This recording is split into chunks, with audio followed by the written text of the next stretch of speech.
So said United States Union Army leader General Sherman.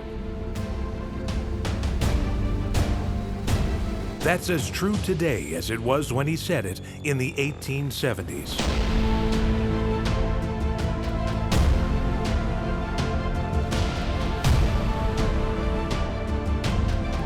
And yet, in the midst of carnage and destruction, we see examples of heroism, endurance, and ingenuity that go beyond the call of duty. In this series, we pay tribute to elite male and female soldiers whose bravery and discipline speaks to us over centuries. They lived by the sword, and they died by the sword.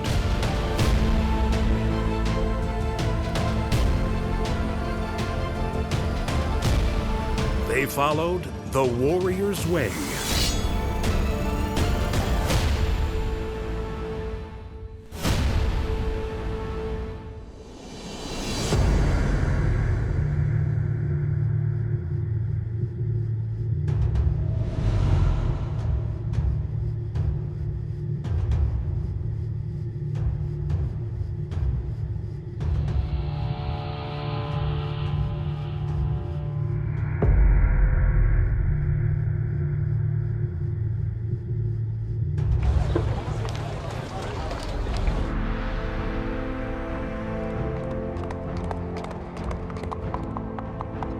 The shining suit of plate armor, carrying a jousting spear, wearing a brightly colored coat of arms. This was the popular idea of a medieval knight, but the original knights were stripped down, low-tech, and not interested in showing off. Such were the Knights Templar.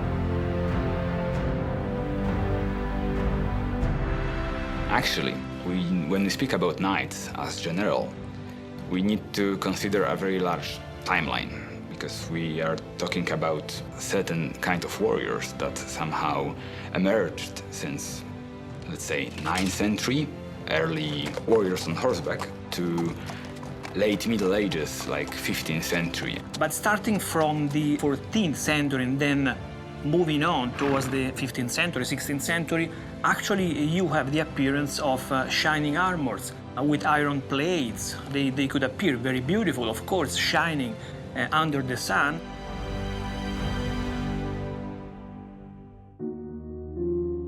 Before there were knights in shining armor, there were knights in chainmail. Knights in plate armor would fight for honor, riches, love, or sport.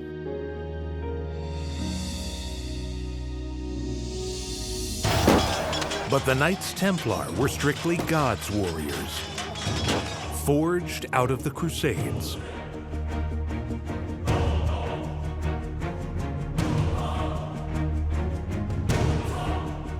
The enduring fascination of the Templars is something because that we all have in our psyche. I think it's the notion that there are certain men devoted to cause and deity enough that they are soldiers of protection. They will fight till death to protect those who are weak and unable to defend themselves. And the Knights Templars are just part of that. The Shaolin priests that do it, it's the Tibetan monks, it's any type of soldier, warrior, religious person.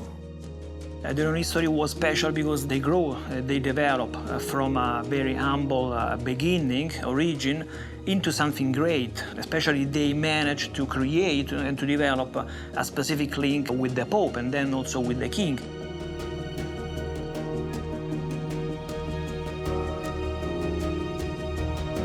At the age of 21, French nobleman Geoffroy de Champagne is already an experienced knight. To become a Templar, however, he must give up his family name and all his worldly possessions and pleasures of the flesh. His only relationship must be with God and his fellow Templars. From now on, he must avoid the company of women as much as possible, even if they're from his own family, including his own mother. Templar knights swore vows of poverty, chastity, and obedience. They were part soldier and part monk. They made up one of the greatest bodies of fighting men in military history.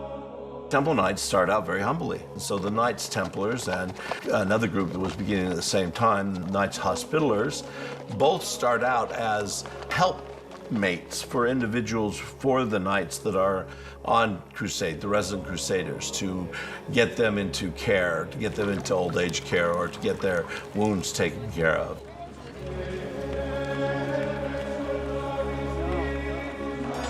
Then they developed a military function after that, because that too became apparent. You need to be able to defend them, and they're getting older. So to recruit new ones in, the Knights Hospitallers, the Knights Templars both seem to grow in the defense and military aspects more than they do in just the hospitalization and taking care of the pilgrims. It's hard for the modern mind to understand how men could live with such humility and simplicity, yet go into battle the way they did. The courage of the Templar Knights was legendary. They were renowned for never breaking ranks, even under the heaviest of assaults by archers, infantry, or cavalry. Their reward was in heaven. On the battlefield, the sight of the Templars' white mantles and red crosses would inspire their comrades and strike terror into the hearts of their enemies. The Templar Knight would first position his spear. Then, together with his peers, to his right and left, they attack the enemy. When the group attack gave way to individual fighting, other weapons were used. The sword was the weapon of choice for close fighting. The knight, on horseback, used all the weight of his body to slash with his sword. And the cuts he inflicted were made with tremendous power, causing massive destruction. The mace was another weapon of choice, and it too was used for striking or cutting. Stabbing with the point of a sword was relatively ineffective because the defensive chainmail armor of the time was very good. Both Muslims and the Crusaders wore chainmail armor. So one could say stabbing was only used to finish the enemy after you compromised their position. The primary tactic was to slash and cut the individual in close combat after the initial attack. Perhaps the Knights Templars' greatest patron was England's 12th century ruler, Crusader King Richard the Lionhearted. Richard's arch-enemy, Saladin, also had great respect for the Templars. Mutual respect for one's enemies was the warrior's way. Templars, their sergeants, and all their troops were expected to fight until the last man. They were expressly forbidden to retreat unless the odds against them were more than 3 to 1.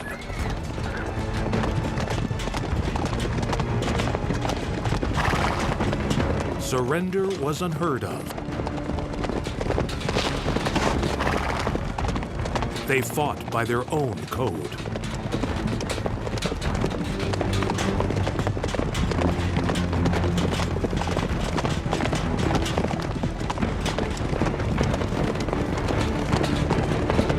We don't know when the Templars and Hospitallers began to write their own rule. We don't have any of the Hospitaller rules existing, but we do have a couple of the Templar rules existing. And they are monastic orders rules. So rules to be a monk, how much to pray each day, how much to sleep each day, how much devotion they have to put in, what their restrictions are on food and so forth. And then we have for these very separate rules from monastic rules that are how to lead a charge, what to do with sergeant knights, what happens if a knight is drunk, what happens if a knight breaks charge, what happens if a knight is cowardly. These things that would not normally have played any role whatsoever in a monk's life in a knight's life are very, very important because that is now their new servitude. It's almost like, okay, well, you're a monk, you're celibate, you're obedient, you're honorable. Well, now you're also somebody who can fight against the Muslims. Medieval cavalry depended on more than prayer books. Like any army, there were logistics. Knights on horseback were assisted by sergeants, infantry, and support units. Whether in day-to-day military life and in battle, the different sections worked together as one well-oiled unit. The cavalry worked as a wedge, breaking the formation of the enemies. And then the infantry would follow, making the rest of the dirty job. So this was one of the nice elements in terms of how a battle was going on. No? First of all, you have also the archers working with their arrows. Of course, in order to create as many casualties as they could. Then the cavalry, in a wedge formation, broke the compact entity represented by the enemies. And then in the end, you have the infantrymen coming, joining, and making the rest of the dirty job with their sword and everything. Discover the past with exclusive medieval documentaries and ad-free podcasts presented by world-renowned historians from History Hit. Watch them on your smart TV or on the go with your mobile device. Download the app now to explore everything from our series on medieval pleasures to the notorious Knights Templar, the Princes in the Tower, and the Battle of Hastings. Immerse yourself in the captivating stories of this remarkable era by signing up via the link in the description.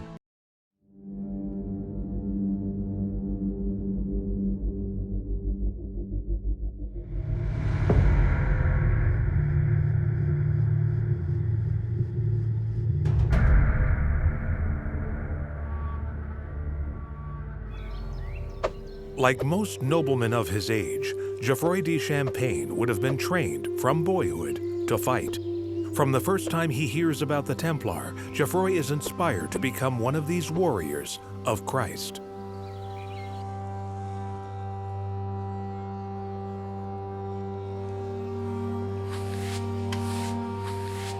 For the rest of his life, he will be a servant in the hands of his vengeful God. But his first days in the Templar Order are even more humbling than Geoffroy had expected.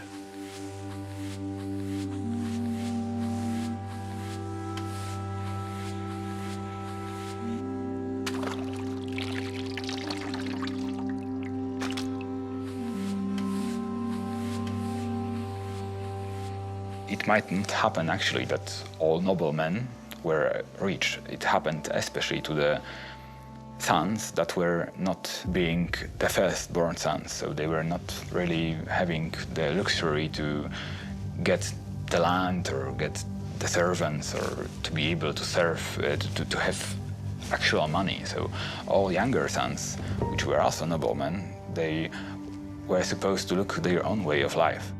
The Knights Templar needed to keep their life holy and simple. They needed to be humble. They could not really possess any riches. They needed to have a simple monastic spiritual kind of life.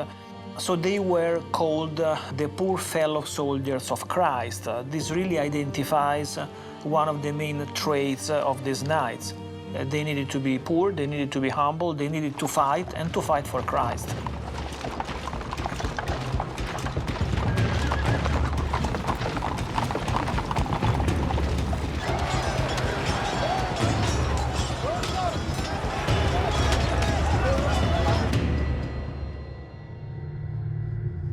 Most Knights Templar took vows of celibacy.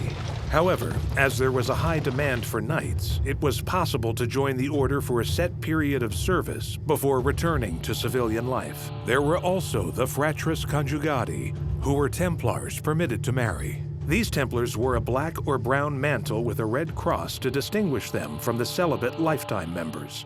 You can see this from the seal of the Templars, which depicted two knights sharing the same horse. The Templar Knights were proud of their austerity and self-denial.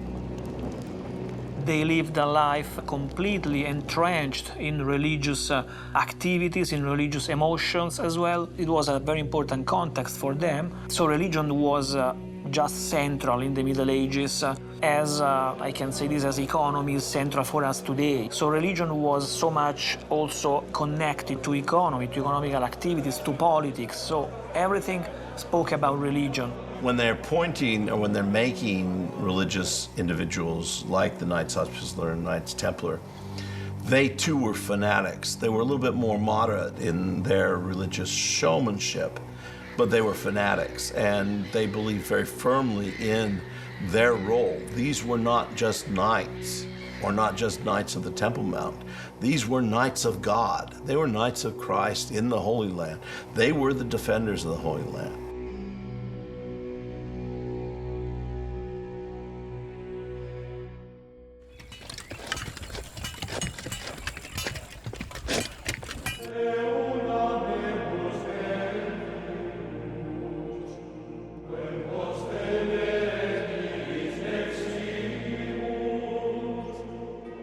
When a young warrior monk is admitted into the Templar Order, it is a ceremony with mythical qualities.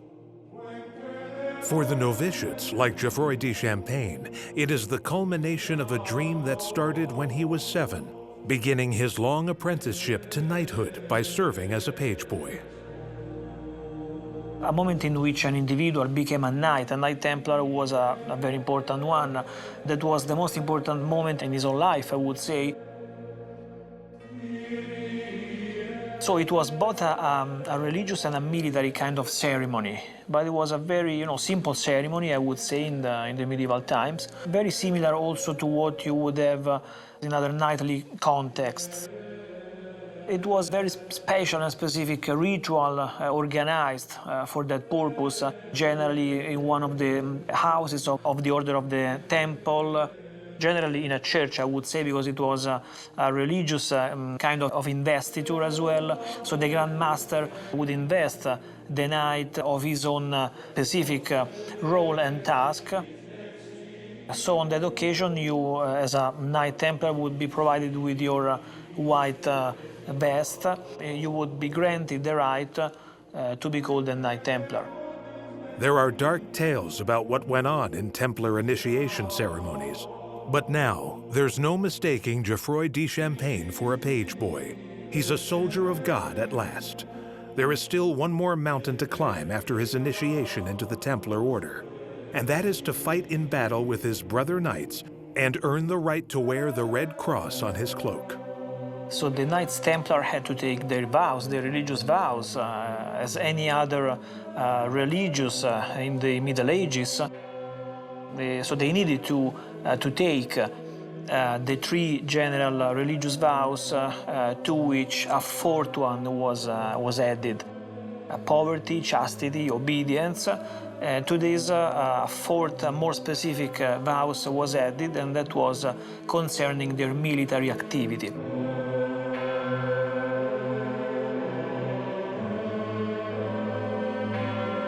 Some of the conditions set down in the so-called Latin Rule, the Templar Rule Book, must have subjected Geoffroy to a pretty harsh life.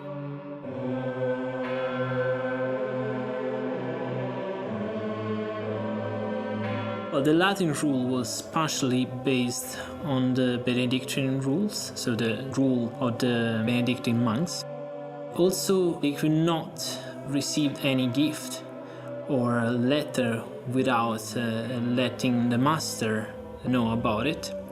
And surely, for example, obedience to the master, first of all, was fundamental to build up community spirit. The Templar Knights were even required to share their food bowl with a brother knight.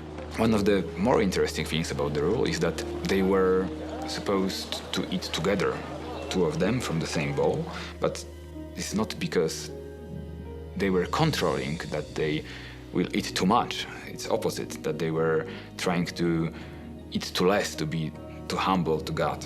It is rather fun when you start reading these different rules and you read the stuff on there that is from the monastic orders. And it says, oh, you can't drink this much. You have to drink this much. You have to eat fish on Friday. You have to do all this other stuff. And that's just pretty normal. And then you all of a sudden run into a section, how to charge. Well, that's not in a normal monastic book. How to charge, so you then have to read. This is how you mount your horse. This is how you get your horse ready. This is how you listen to your commander. This is how you move out, keep the horses in line, and so forth. None of that, of course, would be in the monastic book. There's no reason for it, but it's all there for them. And that specialness, you realize you've crossed the border between a monastic order and a monastic military order.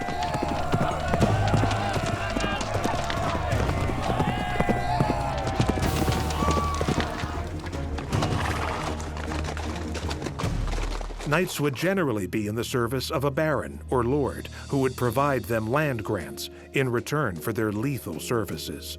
Many such cavalry from the 9th century on served under Charlemagne, the Holy Roman Emperor, with a sworn mission to protect Christendom against the Moors and the Byzantines. The first orders were connected with the Holy Land, the creation of the kingdoms to protect the pilgrims. And actually, the creation of these orders changed a little bit, you can say, the game. Because usually, that was like the knights were serving their lord, they were serving him in the military way, among other ways. But they were supposed to give him help when they are called. The creation of orders, military orders at the Holy Land, it happened that instantly in the Holy Land there were specially trained forces, knights who were in the service of God, and they were fighting all the time. They were prepared to fight all the time. The Templars represented a significant unification between spirituality and military dedication.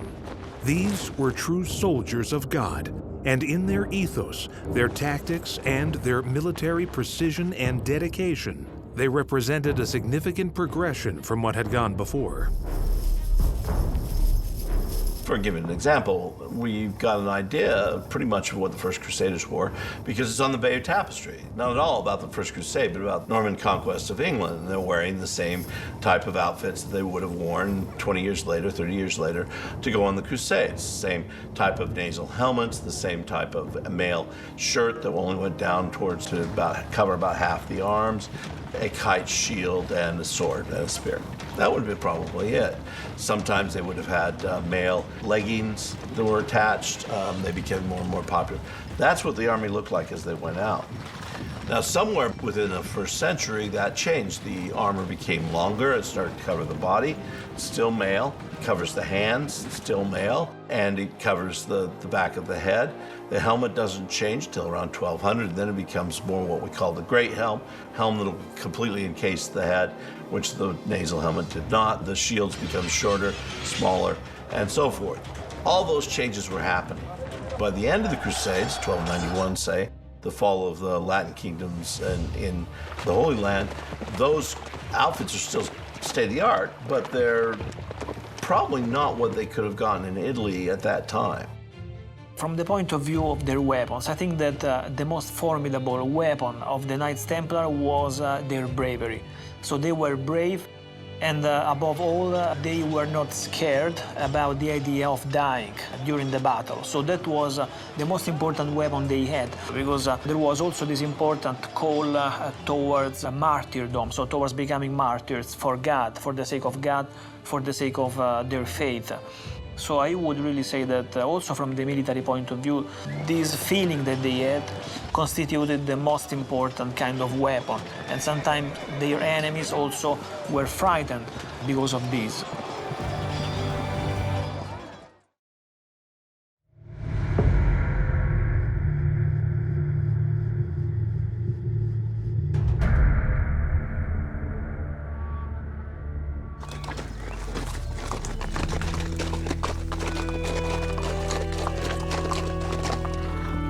Medieval cavalry depended on more than courage and prayer books. Knights such as Geoffroy are assisted by an army of sergeants, infantry, and other support. He will go into battle knowing all his weapons and kit are the best possible. The Templars set the bar high for all the knights that came after them.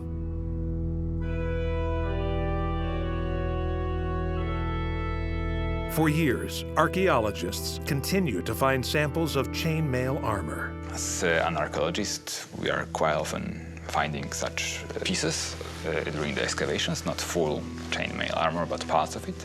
But in museums, there are many of them still surviving to this day. And they were not as heavy as we imagine. Like the whole armor that was covering the knees might be weighing around 8 to 10 kilograms. So it was not so much heavy. Also the swords, they were not as heavy as we imagined they were. They need to fence them, so the sword could weigh like 1 kilogram probably. So it's a manageable thing, even compared to younger sabers.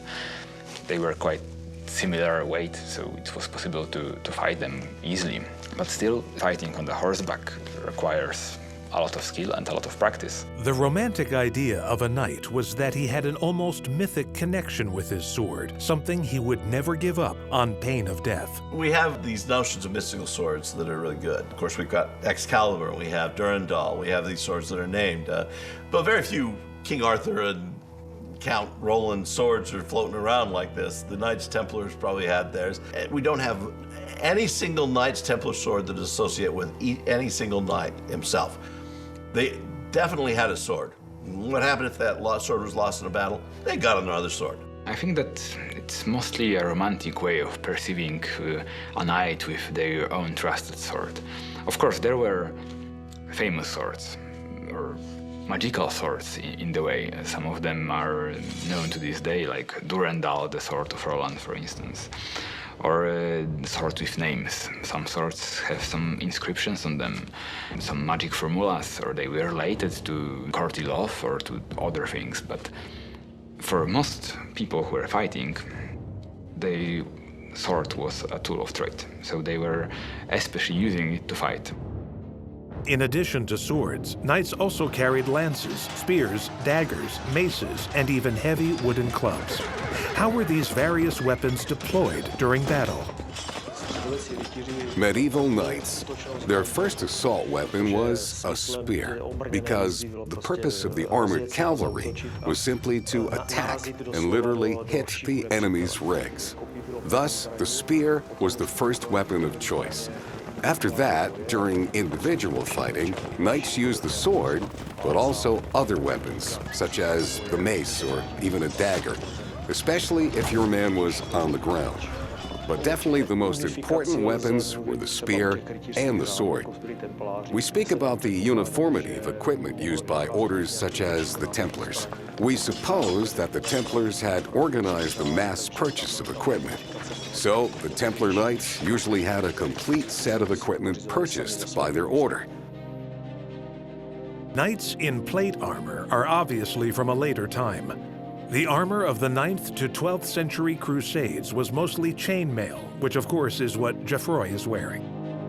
Mail is the greatest armor ever produced, in my estimation. It is far better than plate, because it's a lot less expensive, and certainly far better than the bronze breastplates that the Romans had or so forth. But it is expensive. You put it together, there's rings that get put together, sometimes 70,000 to 100,000 rings to cover a body. You could take a mailed body, move that body as he would be in a battle, back and forth and swinging his sword and so forth, and that mail ripples across the body. Nothing penetrates it. As well as his chainmail, the mounted knight like Geoffroy would carry a shield for protection, but also as a weapon, to aim at the faces of their enemies.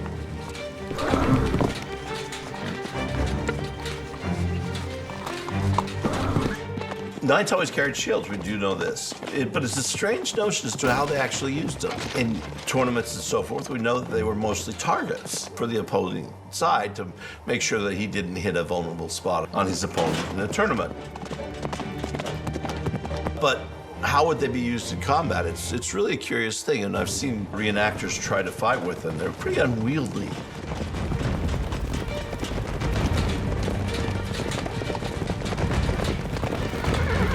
Skill in horsemanship was vital for maneuverability and angle of attack in battle.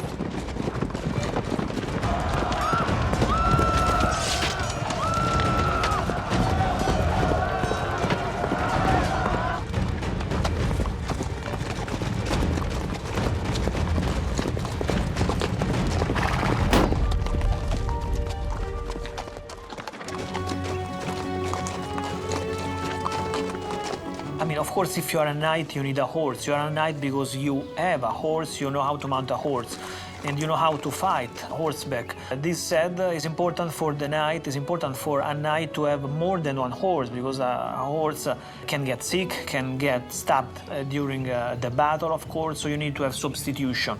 So at least you need to have 3 horses, if not more.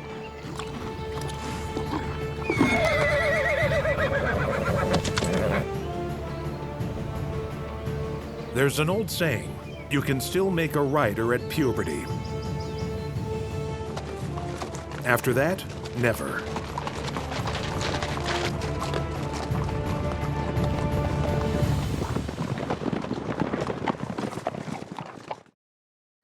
Geoffroy would have been riding long before puberty. Templar knights, like all other knights, spent a great deal of their waking hours on horseback. A war horse would have been a horse that could have carried a knight for a long period of time, that was strong, that would withstand wounds. I mean, the perfect example, of course, is Bucephalus, who carries Alexander the Great for, what, about 15 years, 21 years? Something that's extraordinary, and only dies at the last battle that Alexander is in. These type of horses go unnamed in the Middle Ages, but they were there. They need to be well fed, they need to be well watered, and they need to be well cared for. For hundreds of years, the Knights Templar deployed the same devastating tactics in battle, beginning with a cavalry charge. A classic medieval charge consisted of squadrons of 25 to 50 men charging side by side in a single line. They were so close to each other, they were almost knee to knee. They began the charge at a slow trot with their lances couched. Then, as they gathered pace, they would raise their lances. At the last minute, they would lower their lances and break into a gallop. This tactic prevented them from tiring the horses or losing formation, breaking ranks.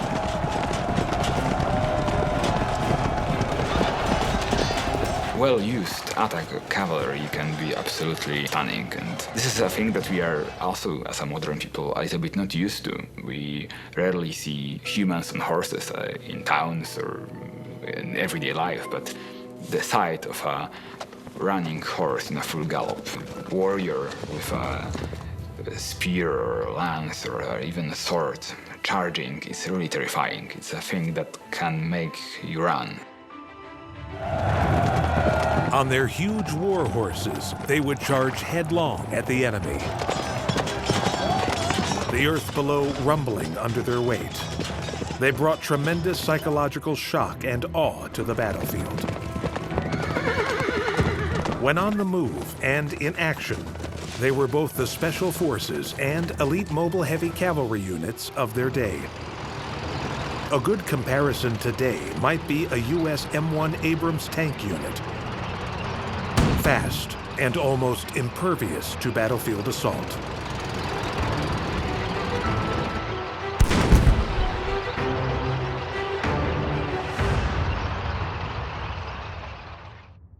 In the late 12th century, Geoffroy de Champagne, on horseback, made his way from Western Europe to the Middle East and the Holy Land. The rest of his whole relatively short life was out in front of him. A young knight joining the Templars in the Holy Land had to live up to impossibly high standards.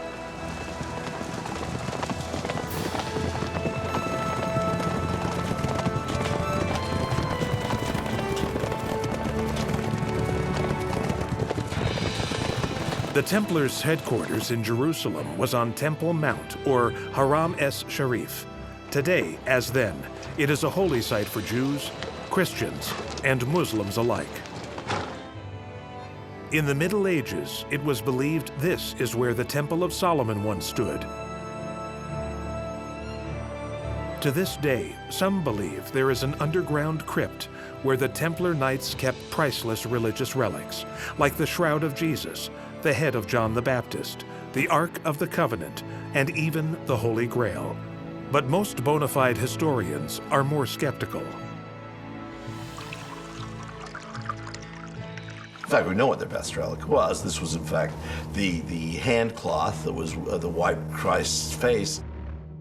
That was the one that they considered to be their greatest relic. The connection, the link between the Templars and the Holy Grail is pretty much a myth. But it's not really a myth entrenched in pure fantasy. Wolfram von Eschenbach says that the Holy Grail was guarded and protected by these knights that can recall the idea of the Templars.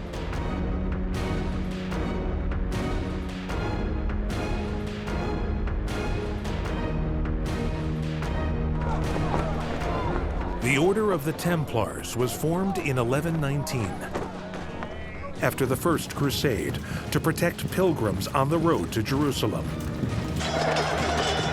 And like all crusaders, the Templar Knights believed they were fighting for a holy cause. To absolve their sins, men were willing to take up arms to defend the Holy Land, free the Eastern churches, and drive the Moors from Spain.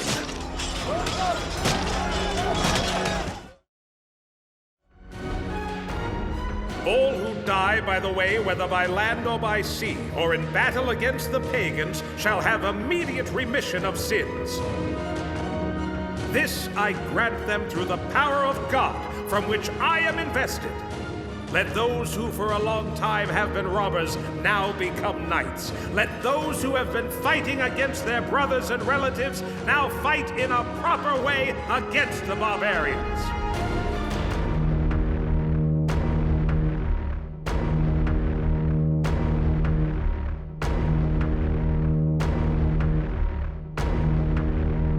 So it was the year 1095 when Pope Urban II decided to give the famous speech at Clermont during the council in order to call all the Christians for this important enterprise, recapture, reconquer Jerusalem from the hands of the infidels.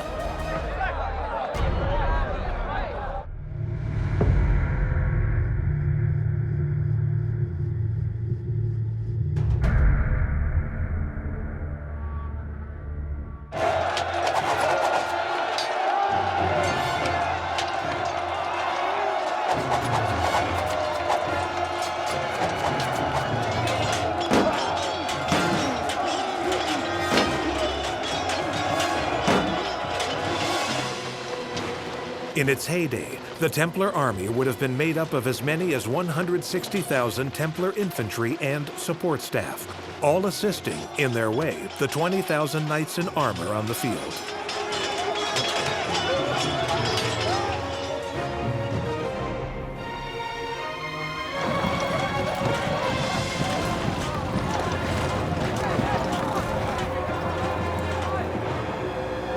I don't think the Byzantines expected many more than maybe a couple hundred, maybe 1,000. 100,000 soldiers and people, peasants, all go on that first crusade. It must have been an amazing sight to see.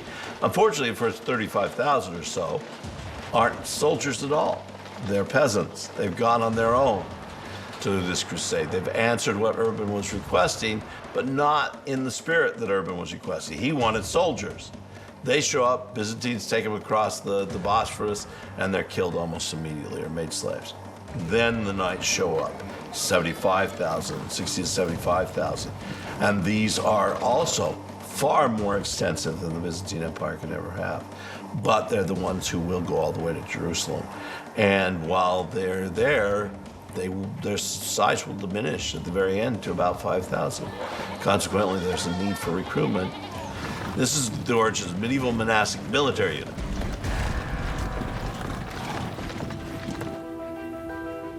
Certainly, by the 13th century, the Templar Order had at its disposal numerous castles and ships, and thousands of fighting men.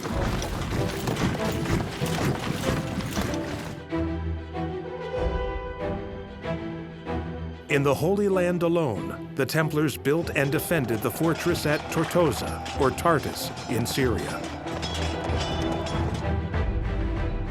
They also built the castle and a massive underground network at Acre, now Akko, in Israel.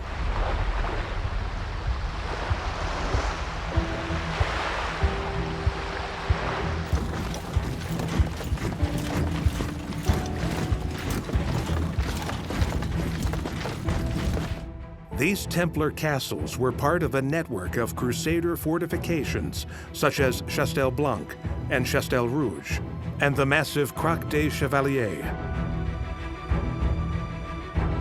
The Knights' Hospitalier Castle, with walls 100 feet thick. These magnificent fortresses were built from the blood and bone of war. The Templars were such effective warriors that just a few hundred of them could make all the difference to the outcome of a battle. One such example occurred at the Battle of Montchesart in 1177. We are in 1177, and so this is the time for one of the major battles and one of the major victories of the Templars to happen. There are two different armies confronting each other, the huge army of Saladin, the Muslims, and the very small army of the Christians of Jerusalem under the king of Jerusalem, Baldwin IV, the leper king. So a few hundreds of Christian knights, out of which just 80 were the Templars, attempted and in the end managed to beat the formidable huge army of Saladin.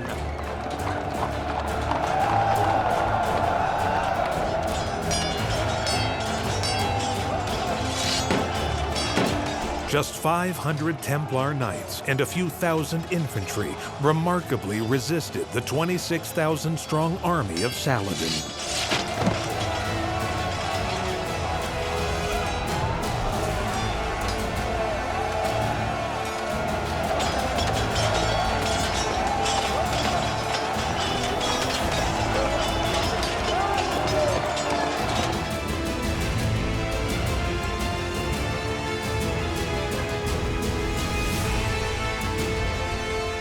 The defending Crusader army was led by the King of Jerusalem, Baldwin IV, who, at the time, was only 16 years old and suffering from leprosy. Yet this very ill young man took Saladin by surprise at Montchesart. He waited until Saladin's forces were in a vulnerable position crossing a river, and then ordered an all-out attack. It was a military masterstroke that only delayed the inevitable. Saladin's forces were too great and too strong, and would ultimately retake Jerusalem. Of course, the historians can argue if that was the exact number, but for sure the difference between the Knight Templars and the Christian forces and the Muslim forces were absolutely huge. But this is not a thing that is completely not happening in the history in other times as well. As well-organized charge of cavalry can completely change the way how the battle is happening and the outcome of the battle. It was also happening in 17th century Poland when winged hussars, the famous formation, was charging. The difference between them and the musketeers of the opposing forces were also huge, and they were winning.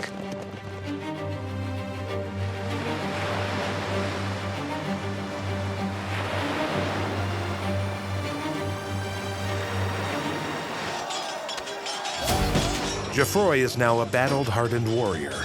He has earned his blood-red cross many times, and now he has the honor of defending the last Crusader stronghold at the Siege of Acre in 1291.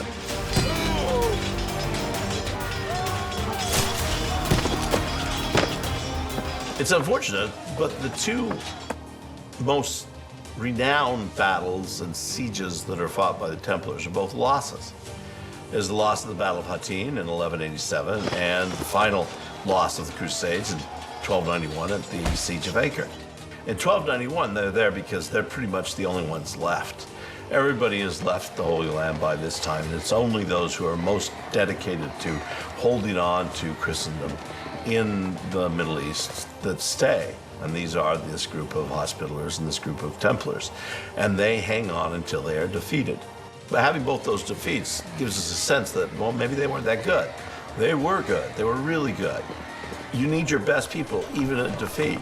They protected everybody else who got away from Acre before the Crusades ends in that town in 1291. For Geoffroy, it would be better to die in battle than to live to a comfortable old age, if it meant seeing the terrible downfall of the Templars.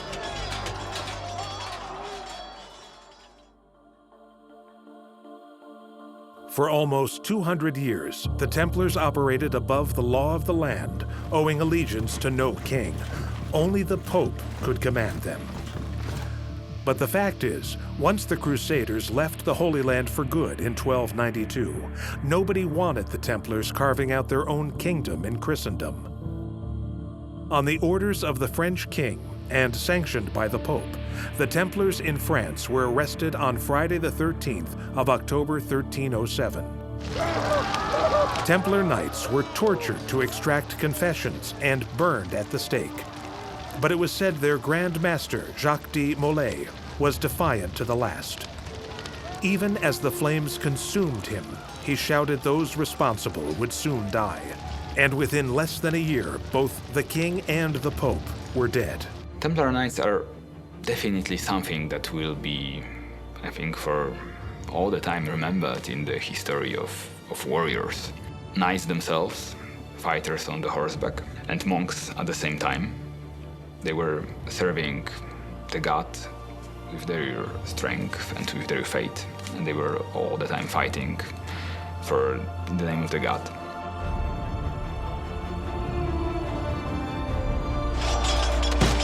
Although Geoffroy's deeds never made it to the history books, his courage and the courage of his fellow Templars saved thousands of lives retreating from the Holy Land. They completed their mission, ensuring them their place in heaven.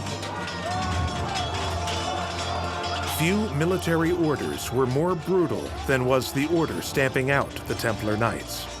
After the death of Geoffroy the Templar, and for the next 300 years, armored knights would continue to dominate European battlefields. But eventually, in the face of ever greater numbers of infantry, mounted knights became obsolete.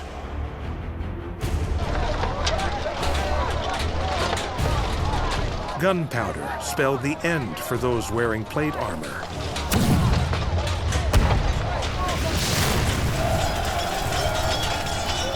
To say the least, the causes for which these mounted soldiers fought so valiantly may be out of date. But for one young man in the 13th century, they were all the meaning he needed. His was the warrior's way.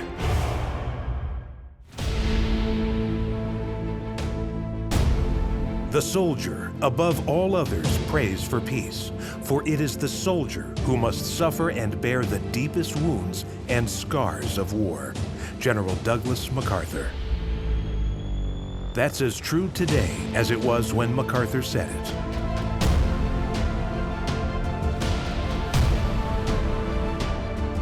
And yet, in the midst of violence and destruction of war, we can see heroism, endurance, and willpower that goes beyond the call of duty.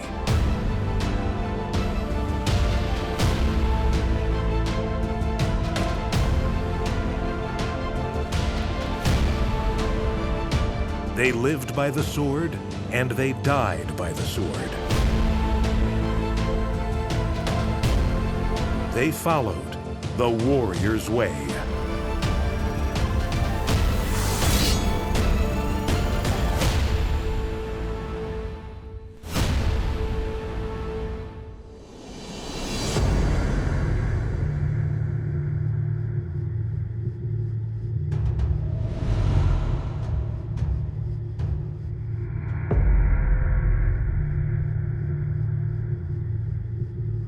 The Celts, a people without a nation or a king, a network of warring tribes that only ever united when fighting a common enemy.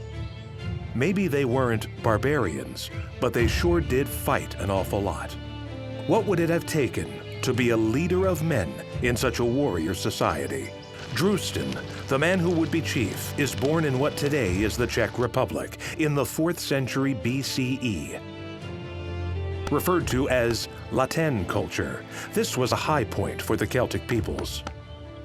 Despite continually fighting among themselves and never uniting as a people under one leader, 2,300 years ago, the Celts occupied vast amounts of territory across Europe and even the Middle East.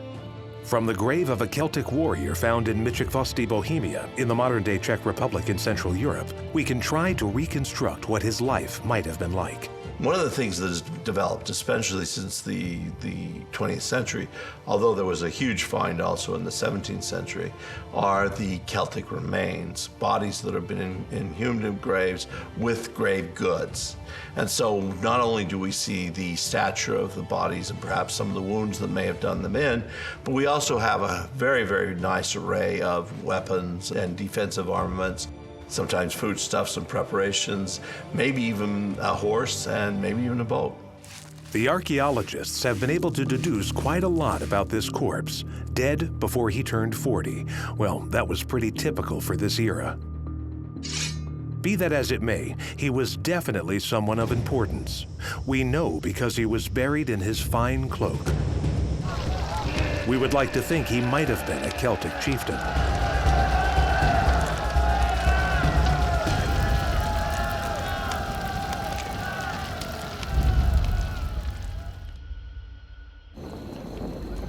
The males, there could have been the warriors of the so-called warrior class elite. This social class is quite wide. It accounts for almost 20% of the dead time society, and those account for males being buried with their weapons. And those weapons, this is the whole military equipment, which counts with swords, with spear, and with shield, and with the personal ornaments. What we can infer from these burials is, of course, the age when the so-called or alleged warrior has died, if it has become due to some military or violent encounter, or as if he has died from the natural causes. And surprisingly, he mostly did. Celtic warriors get their official reputation from nobody but their opponents. They don't write. We don't have much knowledge about what they thought of themselves, but we know that the people who fought against them didn't like fighting against them. They defeat the Romans when the Romans don't think anybody can defeat them. Celtic warriors on the attack are as ferocious a band of killers as ever existed, or at least that was their reputation.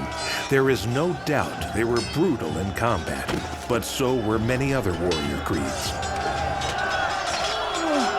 They have been labeled as the boasters and threateners, and very fearsome warriors, which without any kind of warrior ethic or ethos beside their own, without any rules, and with very strong feeling for the personal individual bravery. So that's the general image they've got. So this may give you an idea how they were looked and described by the classical authors as well. Part legend, part historical fact. The image of the Celtic warrior has stayed with us through the centuries. If the legends have any truth to them, Celtic warriors certainly looked the part.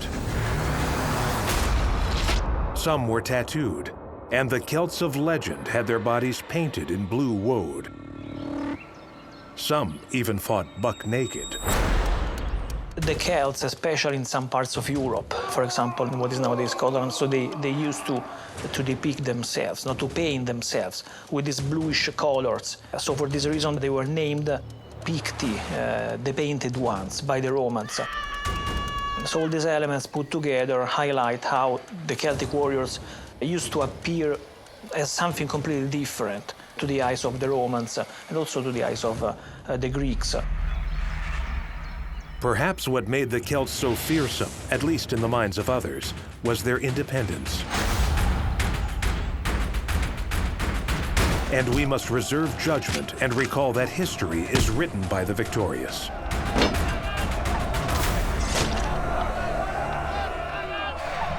Later on, when they have been fighting for their territories back with Romans, the emphasis has been put on how great the Roman victories against them were. So they needed, again, be described as fearsome and very dangerous enemy, but obviously mortal and ultimately being defeated by the Romans. Sometimes it's believed women, she-devils, accompanied them into battle and may have even fought beside them. This sort of thing could send a shiver down the spine of many a Roman or Greek who considered the Celts barbarians.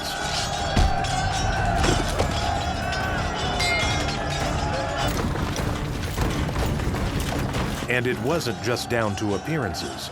The Celts deserved their reputation for violence and ferocity. But recently, the Celts' place in history has been undergoing a bit of revision. The Celts were all fine craftspeople who granted their women more rights and all that. Well, maybe so, but it's Celtic warriors we're interested in, male or female, and the more warlike, the better. They were really aggressive, really unrefined as well, so their nature as military beings, their nature as warriors was completely different from that of more civilized and more technically oriented armies.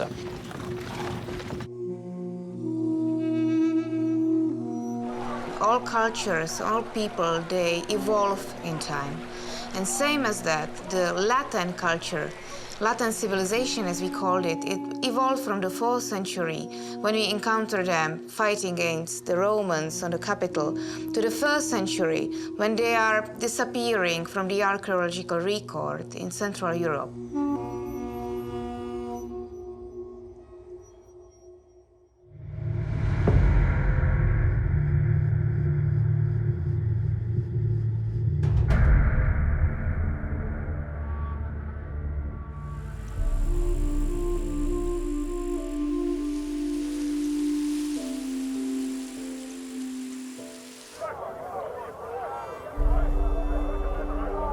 It's said that the blacksmith, the druid, and the poet were all valued in Celtic lore for the roles they played in warfare. The druids for reading omens, the poets for composing battle songs, and the blacksmith for making weapons.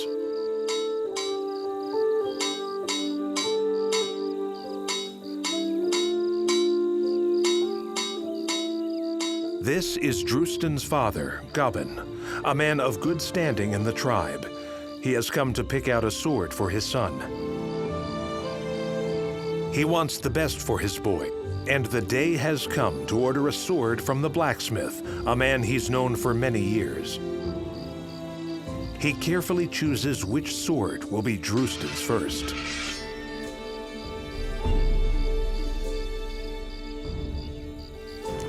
The craftsmen who made those beautiful Celtic weapons were highly prized, somewhere between alchemists and magicians.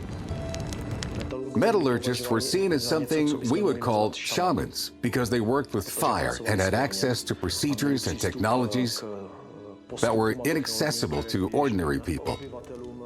We know that from many sources, both written and archaeological. For example, in Semitic languages, at the place where iron smithing actually originated, the verbs forge and sing have the same origin, which implies that the blacksmiths recited or sang some magical formulas during their work, which were almost certainly in verses, and very much shows how close the cult efforts of the blacksmiths and their craftsmanship were.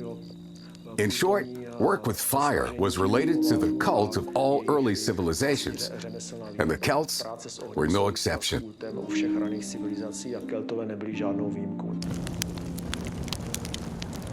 The production of one blade takes me about 100 to 200 hours of work, but of that work, the sword is about half or a third, and the rest is pre-preparation of the material, which was previously done by someone other than the sword, possibly since the early Middle Ages, but definitely by the Middle Ages. So if we wanted to say how much work there was to produce one sword from, say, melt to final product, one blade could take hundreds of hours. We can't say that they were highly valued, or at least that were valued more than the other skilled craftsmen. We know that in the Latin culture, in the later Iron Age, they were very skilled bronze makers, making magnificent things. They were impeccably skilled glass makers doing personal ornaments.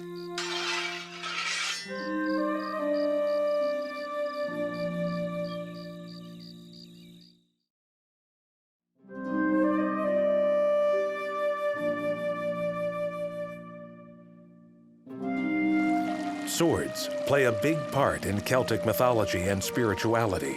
Just think of Arthur and Excalibur.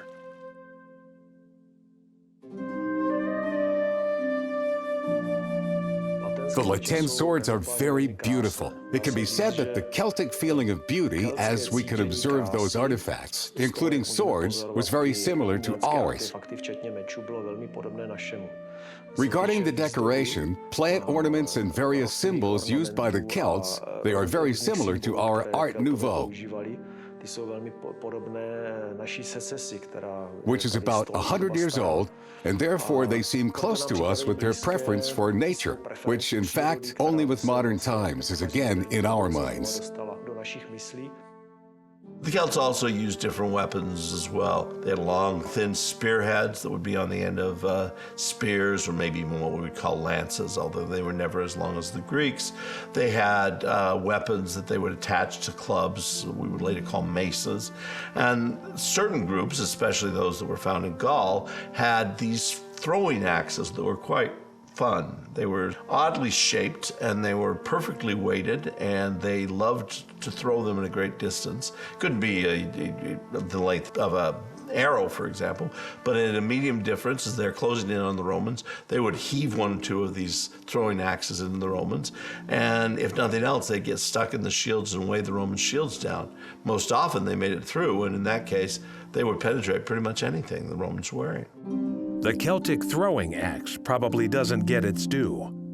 Can you imagine how much practice it took to throw it so it hit its target right? And yet, when people think of the Celtic weapons, it is usually a sword or a dagger that springs to mind. It's important to understand, these weapons were seen as merely tools of the trade. Some took the way of the plow and the sheaf, and some picked up an axe and a sword and followed the warrior's way. Whether on the battlefields or in the pastures, a Celt's tools were the clearest indicator of his or her social standing. What we have here is a very distinct social class of men with weapons and women with very fine jewelry, and then the rest of the population, which is the remaining 60 to 80% of people, which were living their probably normal agricultural-based life.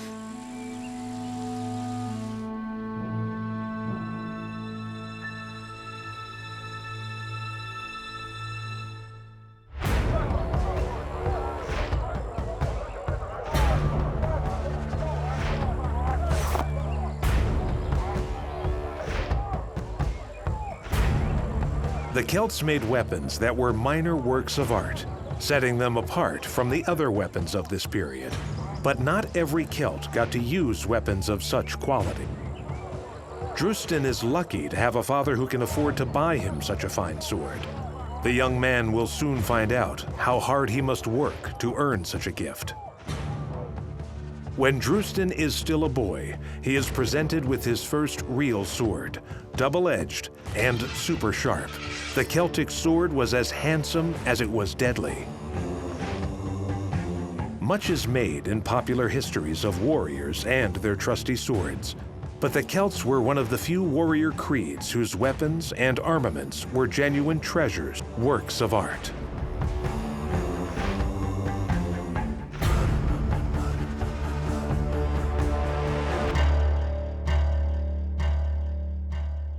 Consider the Celtic shield, like the sword, a thing of beauty, as well as having great practical use.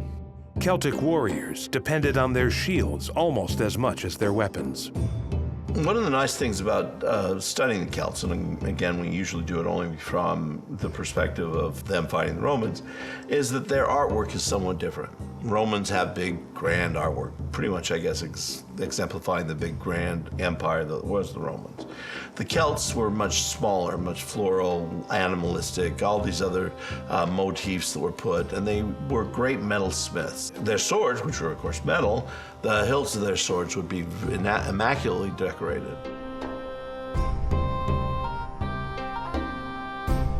From the material evidence, we know that the warrior military equipment consisted mostly of a sword, of a spear, and of a shield. Then shield was mostly organic, so what we find mostly is iron reinforcement of the piece where your fist would have been and of the edges.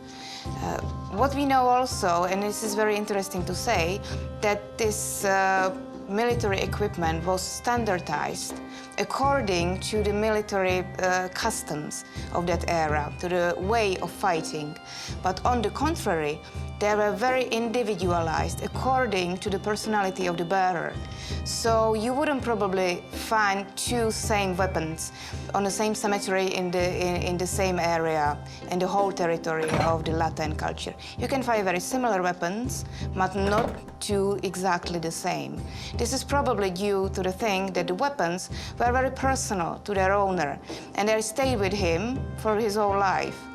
So sometimes you can encounter very large swords, for example, or very little swords, very large spears or very little of them, and different kinds of shapes of shields as well.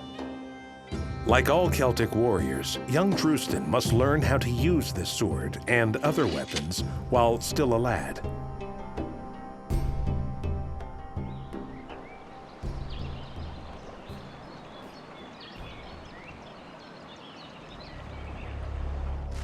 And as you can see, his father is a hard taskmaster. But we must remember that this is a tough world. Drustin is a natural anyway, the kind of kid that looks forward to the day when he has grown up and can show the old man a thing or two. Well, some things never change. We don't know a lot about the Celtic youth. We don't know a lot about Celtic home life, actually. All of that comes from excavations. Even Tacitus, who writes a great book on the Germans, the Celts of his day, doesn't tell us a lot about the young.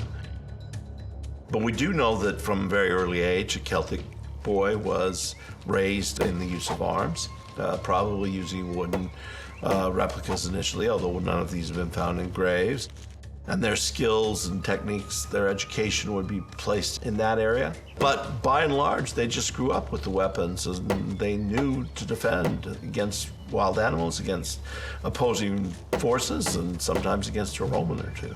Drustin changes from boy to man and already has his work cut out for him. He will fight as a soldier for hire on foreign soil. He begins making a name for himself as a brave, resourceful soldier and good fellow to know. Generally, he chooses his opponents well. Then again, this is a dangerous life. Chainmail saves his life in combat more than once. Well, the invention of a chainmail, in the continent at least, is being attributed to the Celts.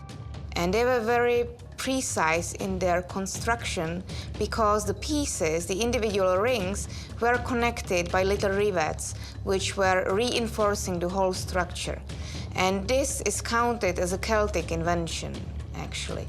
But can you imagine joining all the circles or the rings? That might take a lifetime for you to create one such a chainmail. That's why it has been limited only to the highest members of elite to wear such a chainmail. Roman scribes, including Livy and Varro, all mention that the Celts used chainmail. Varro states explicitly that the Celts invented it. The Celts also wore linothorax, a type of armor created from leather, linen, and felt. So it was that the Celts, these illiterate barbarians, created the finest armor of their age and forced their enemies to change tactics. The Romans had to change their weapons when they encountered the Celts. Their own weapons were small swords that they thrust. things we call gladius. A gladius is a thrusting sword. It's not very long, and it's used mostly to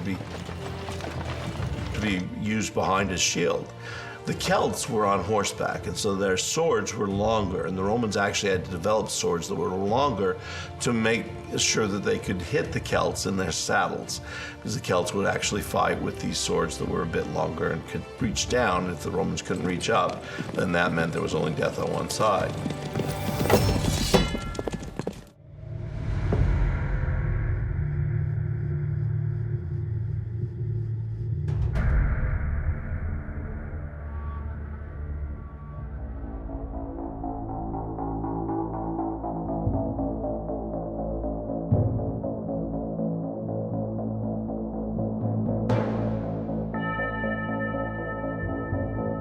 The quiet life was definitely not for the Celts.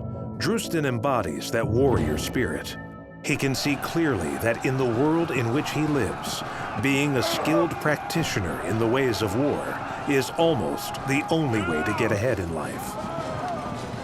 After all, the many Celtic fiefdoms and tribes fought constantly among themselves for centuries. Who exactly the Celts were is defined by the Romans. They seem to be all over Europe. The Celts of Britain fought pretty much the Celts of Britain. If there was somebody who had the capability, maybe a French group that had the capability going across the Channel, then they would fight. If it was one from Ireland, they would fight. But otherwise, it was one group on this forest, one group on that forest, and they would fight against each other over whatever, we don't know. Celts were at war among themselves, because we need to highlight also this aspect. The Celtic world was never a unified type of world from the political point of view.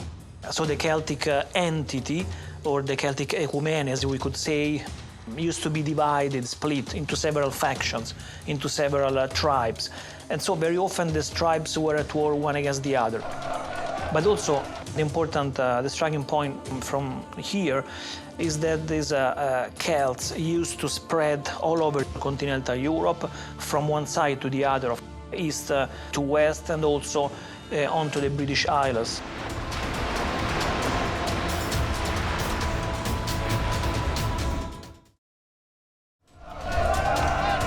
Only in the face of a mighty common enemy would the warring Celts unite to defeat their territories. From the 4th century BCE, these included the Dacians, Germanic tribes, Greeks, and Macedonians, including the most famous Macedonian of all, Alexander the Great.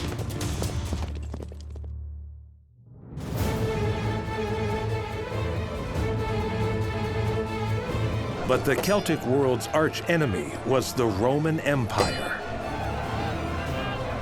The Celts sacked the city of Rome in 390 BCE, a humiliation neither forgiven nor forgotten by the Romans, who remained at war with the Celts for the next 400 years. They invaded Germania, Gaul, and finally Britannia. The Romans could subdue the Celts for long periods of time, but they could never crush their rebellious spirit.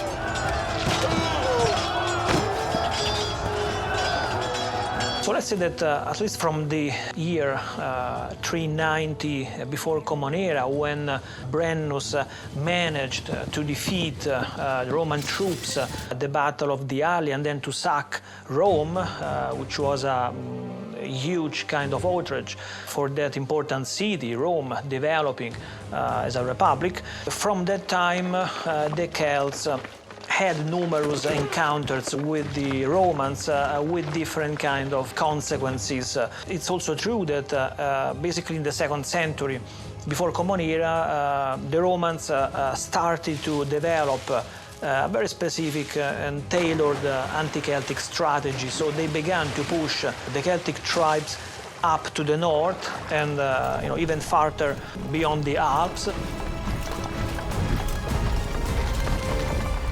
So Rome, after the Second Punic War, that means in 219, turned their attention back to the territories they have lost to Celts 200 years before, or 150 at least.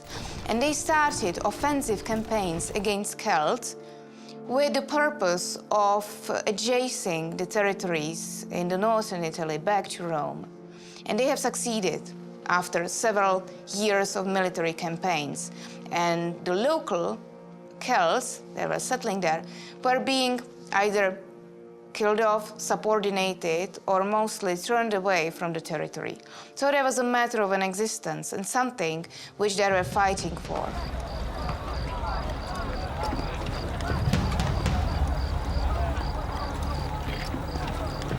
It takes luck and all his speed and skill as a warrior to survive. But Drosten survives life on the frontier and finally returns home from his battles against the marauding Romans. Older, tougher, and a little richer from the spoils of war, he brings with him gruesome trophies from his victims. Their heads. To take someone's head was to absorb all the strength of the fallen enemy. But was headhunting really so common in the Celtic world? We have quite the difficulties of finding an evidence of warriors actually taking heads of their enemies. But we have one very interesting example. It's in today's France as well. It's in Champagne, I believe, and it's called the Ribemont-sur-Ancre.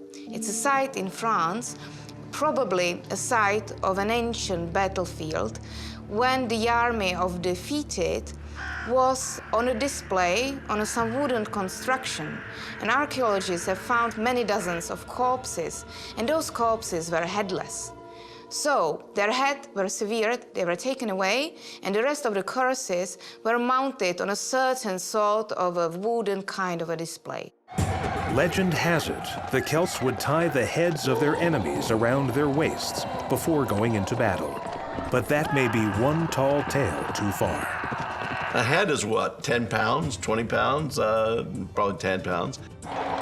Let's put 20 heads around you. You got 200 pounds around your waist now. You're gonna go in battle with 200 pounds around your waist? Probably not. So the Romans may have been making this whole thing up, or they may have seen individuals within who were making this as a parade, as theater against them to show, look, this is what we've killed, and by the way, don't you see your brother Sam is there? Something along those lines, because they wanted the Romans to go away. The Romans want to fight them, they probably took that belt off. It takes a bit of imagination and a strong stomach to consider how a society that believed the head to be something sacred could also cut them off and stick them on pikes.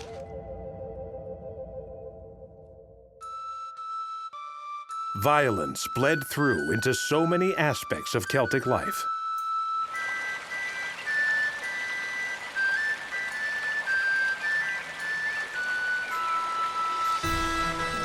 Even the Celts' spiritual leaders practiced it. The Druids are believed to have presided over not only animal, but human sacrificial rites. This is the Mishik-Zarevich head, a sculpture found at the same site as Drosten's grave. The tonsure, the bald strip on his skull, indicates that he was probably a Druid, the Celtic holy man.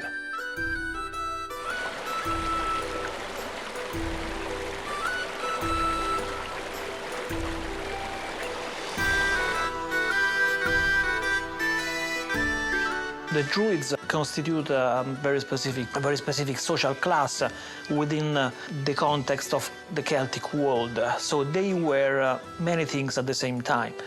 They were a sacerdotal class, so they were basically priests, mainly dealing with the forces of nature, with the trees, especially with the oak trees, more specifically.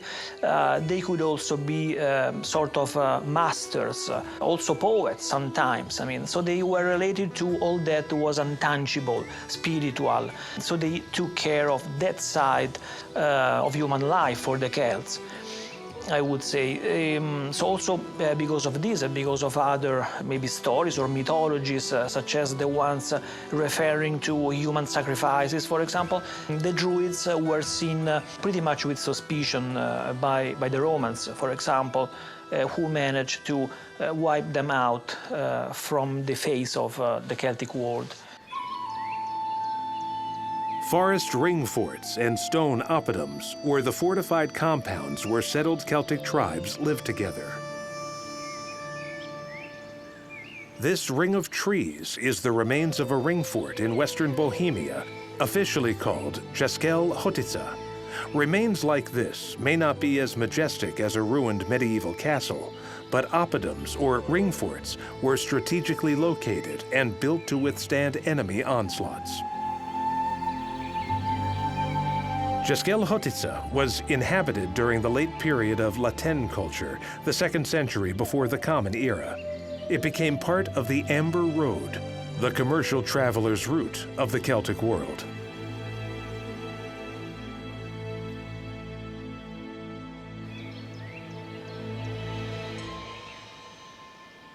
This is where Drusen grew up and where all his dreams of becoming a great chieftain began.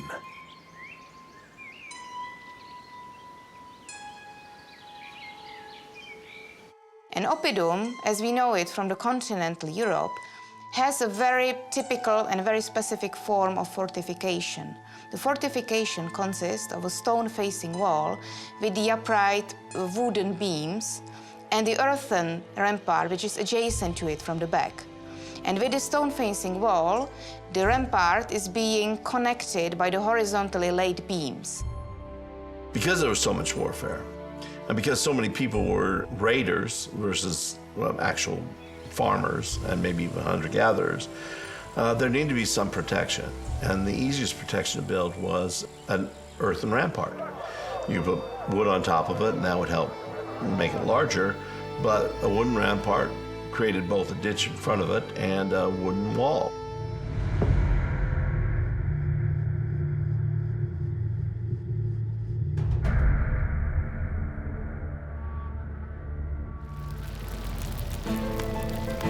Following his bloody skirmishes with the Romans, Drusen turns his attention closer to home.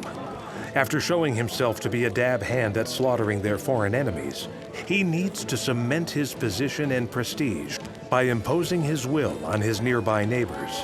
After all, every fighting man's body needs a head. He may never become a Bren or a Vercingetorix, but Drusen will be a leader of men, no matter who stands in his way. Vercingetorix, Caratacus, Bren, they were all great Celtic warriors and chieftains. But the most famous warrior from the Roman Celtic Wars is a woman, Boudica. The story goes that Boudica, or Boudica, both are correct, was the Celtic queen who, in 1st century CE, led a lightning-speed guerrilla campaign against the Roman Empire. But it is also something interesting that once you actually manage to defeat the Celts, they never really surrender for good. So they always manage to find another solution. After Boudica's chieftain husband died, she had expected the Romans to respect her status as his widow. But Nero, the infamous Roman emperor, had other plans for her. Instead of providing security, the Romans seized her lands, stole from all her chieftains. They even had Boudica flogged while they raped her daughters. Boudica swore vengeance. Waiting until the Roman governor was absent, she raised a rebel army which, between 60 and 61 CE, destroyed Roman fortifications in London, Colchester, and St. Albans, killing an estimated 80,000 people. Boudica is, from the historical point of view, a remarkable figure of a female warrior, for sure.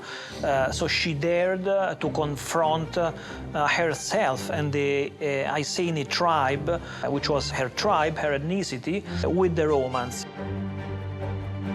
So she was brave enough to put together and to start a revolt against the Romans once the Romans actually showed that they wanted to conquer the territory of the Iceni tribe after the death of Boudica's husband Prasutagus.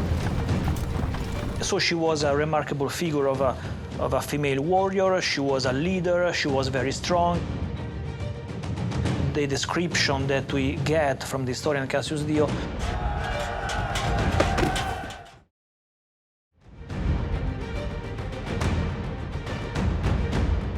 she was tall, she had this fierce eyesight, she was very strong and very brave for sure. So the Romans were almost terrorized by her. And at the head of the revolt, she managed to sack, to conquer, to almost destroy 2 or 3 Roman cities, among which we can list also London, Londinium. The end came when Governor Paulinus met and routed Boudica's rebel army at a point near present-day Milton Keynes. To avoid capture and further indignities at the hands of the Romans, Boudica and her daughters took poison. But even in defeat, her legend grew. She had shown that Rome could be defeated and had cemented her legend as the greatest of all female warriors.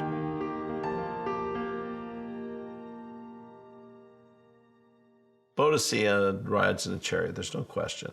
I've seen it at all monuments. There's tons of monuments to her all throughout England. She's riding in a chariot. Actually, we do know that chariots were prolific at the time.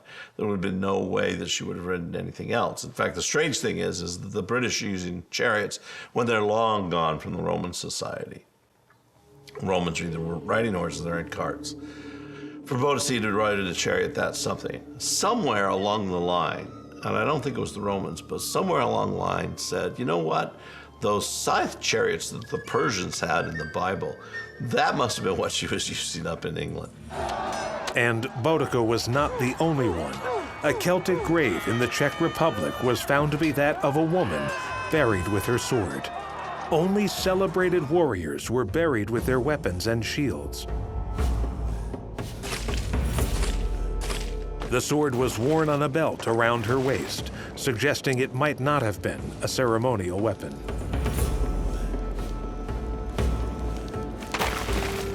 This is a female grave from the 3rd century BC. And we know she was a female because we have the anthropological evidence, we have genetic evidence. And we also know and we saw that she was buried in a full female costume, which was very rich for that era. But she had a sword. And this is a very exceptional find. And we cannot quite safely interpret what happened. Maybe she carried the sword of her dead husband. Maybe she inherited the sword from her father. Maybe she took upon herself to perform some social roles suited for the warriors or for men, and this reflected as a presence of a sword in her grave. But we cannot say for sure whether she herself was engaged in military encounters. The woman was about 50 years old when she died and apparently spent a lot of time on horseback. She was also buried with some exquisite Celtic jewelry, which had come all the way from France. But though there are 1 or 2 honored Celtic women warriors, it is the Celtic men who were expected to literally fight all the time, even while feasting. We find Drustin a bit older and meaner than the last time he was here, in another staring contest with an old tormentor and rival for the chieftain's throne. His rival is being honored with the heroes portion of the feast. Their eyes divert to the mound of food in the middle of the table, a veritable Celtic feast, or Curadmere as it's known in Celtic. The heroes portion, or the lion's share. This was the best cut of meat, the choicest part of the feast, and it was given to the bravest of the brave at a victory feast.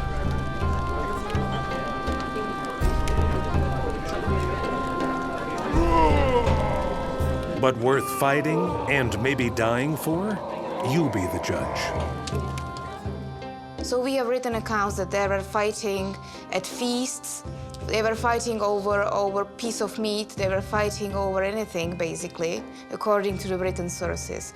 So it's a matter of the personal courage, of a personal standing, the way how you treat your opponent, how bravely you treat your opponent, how you react to the conflict as well. And these all encounters has a very binding set of rules which were connected to the rituals, obviously.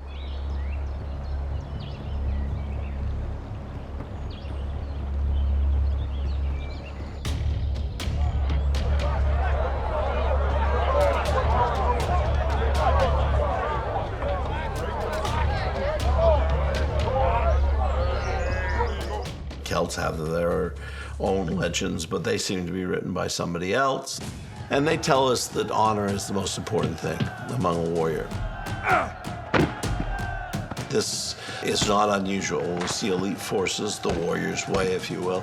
The warrior's way is that you go out on battle and you do what the Spartan mother says to her son. Either you come back with your shield or on it. It is easy to imagine how fighting for the hero's portion, or Kuradmir, could be a dangerous, foolhardy enterprise. The loser could also bring disgrace upon himself and his kin.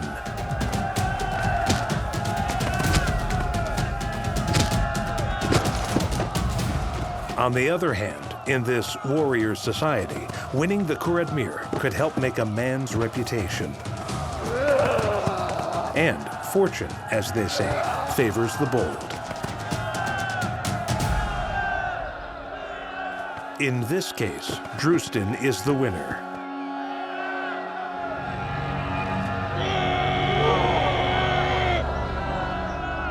He has won the hero's portion.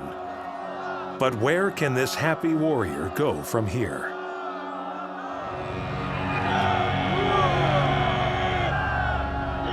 Like all Celtic warriors, he has only a short time to realize his ultimate ambition.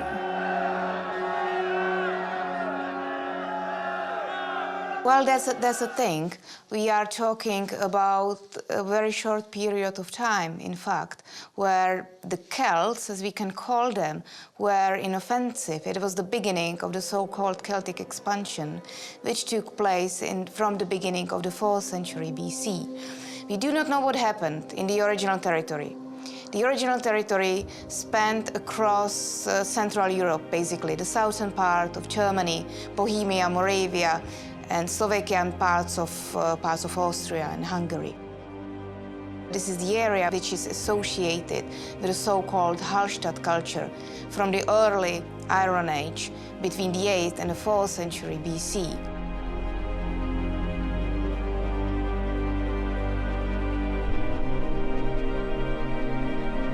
Drustin was lucky enough to live during what was a golden age for the Celts in Central Europe, when the tribes flourished. But the Romans and later Germanic tribes would soon once again be at his gates.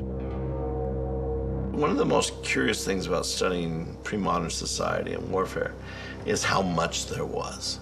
Most of these guys fought about little things. I mean, we're not talking about Alexander the Great going all the way to the end of the world. We're not talking about the Mongols sweeping across Asia and into Europe and in the Middle East. We're not talking about crusaders on their way to free the Holy Land, so to speak. We're not even talking about the Romans making it a huge empire. We're talking about tribes on this side of the lake going around and beating up on tribes on the other side of the lake. And why? Who knows? Is the fishing better in the middle? Are they having problems with that? We have no idea. But it seems that men cannot be at peace for whatever reason, that you have to fight over some sort of aspect. And what is the aspects that we fight over now? Probably the same that we fight over then. Religious aspects, economic aspects, sexual aspects. Everybody's fighting everybody for whatever reason. And you want to say, you're both the same people. Can't you get along?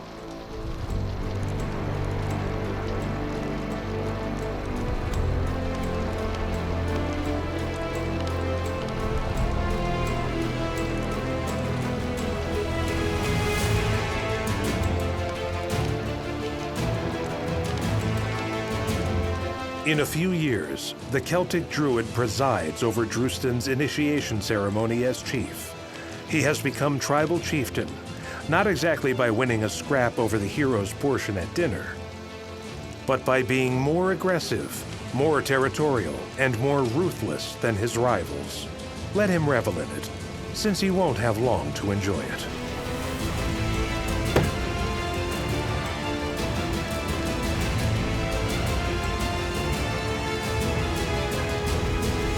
We can't say for sure how our Czech Celtic warrior chieftain would have lived out the rest of his days.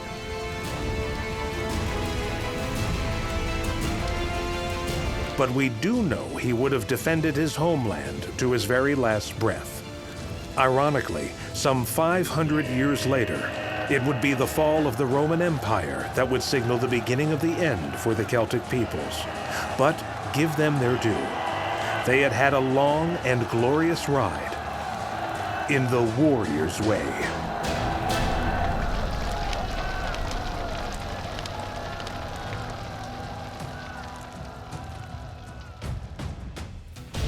My first wish is to see this plague of mankind, war, banished from the earth. The words of George Washington, leader of the Revolutionary Forces in the American War of Independence, and later, of course, first President of the United States. As horrible as war is, and even though Washington and other great leaders detested it, they also recognized that, in their times, war could be the only way to bring about change. And in the midst of the destruction and carnage, there could be courage and nobility which rose above the fray. In this series, we pay tribute to warriors whose noble qualities speak to us down the centuries.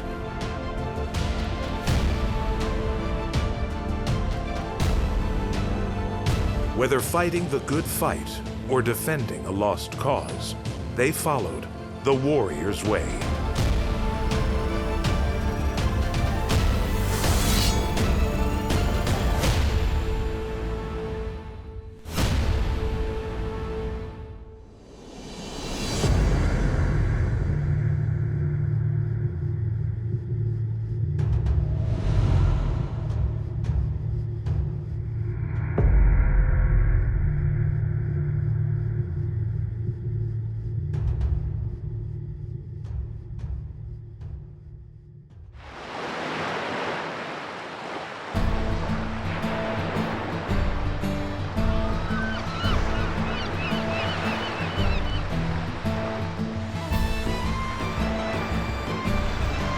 Fraser Dundyche, born in 1287, is the scion of one of the oldest Highland clans in Scotland.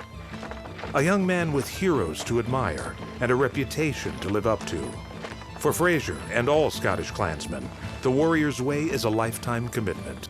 The Highland Warriors are one element of a larger Scottish military representation. Highland Warriors, I suppose, are men who are raised in war, they're trained from quite an early age in war, they live within quite a militaristic society, a society that oftentimes farms at one point in the year and fights in another part of the year. Sometimes that's local, within Scotland there's inter-clan disputes, but at other times they hire themselves out as mercenary warriors. Scottish clansmen seem to be all our ancestors, don't they? Every single one of us has a bit of Scotland in us. The year before Fraser's birth, in 1286, it had been decreed that all Scottish freemen were obliged to do 40 days a year of what we'd call today national service.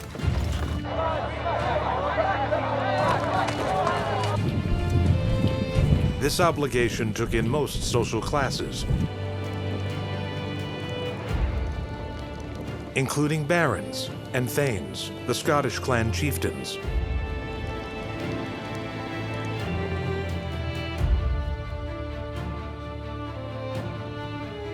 So the king could call upon his tenants-in-chief to provide a number of soldiers per year. Now the common army could be called nationally, it could be called across the Highlands and the Lowlands. Sometimes it's called in a quite specific area within Scotland to solve an issue. So the common army could be about defending the kingdom on behalf of the king, or it could be about keeping the peace within the kingdom itself. The Army of Scotland is representative of the kingdom as a whole, but it's a select group, it's a chosen number of men. The Scottish warrior going to war for his independence, fighting like a proverbial warrior poet, whatever the odds against him. Through the mists of time, we glimpse his wild eyes and fiery red hair. And to the skirl of the bagpipes, we can hear his battle cry.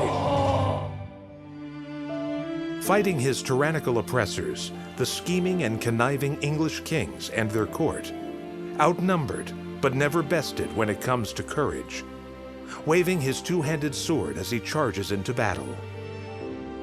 It's an irresistible image. But is there a foundation of truth behind it? There is an element of reality in as much as the depiction of these men as warriors, as men who are, as I said, who are used to fighting, who have experience of fighting, who have been brought up where warfare is part and parcel of what they do. It's not all they do, but it is, a decent part of what they do, and they are prepared and ready to fight when called upon.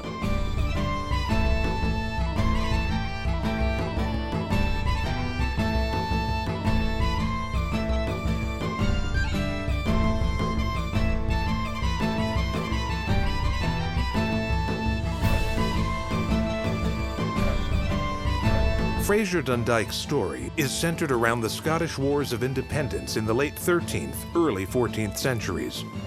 Their enemy was, of course, the English, who wished to impose not only their king, Edward I, but also their feudal system upon the people of Scotland. The English would find that their northern neighbors prized their freedom and would fight to the last man to preserve it, just as the Romans had discovered before them. If you ever have a chance, one of the most amazing things on earth to see is Hadrian's Wall.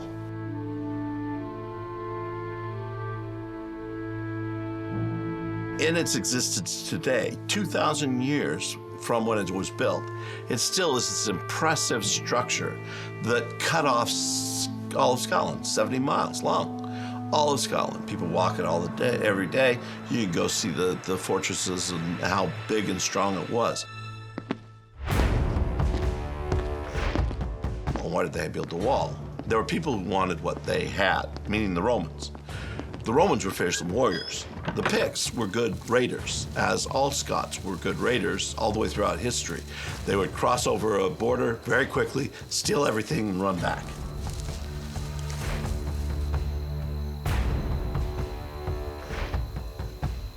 The Roman sources do talk about the Picts as being difficult, a difficult opponent. And in some ways, they're doing some of the guerrilla tactics we are so famously associating with the Wars of Independence or any of these border skirmishes with the English. And they are good at using the terrain. They come out of the mist, so they have this almost mythologized spookiness about them, because they will come under cover of fog and attack when people are vulnerable.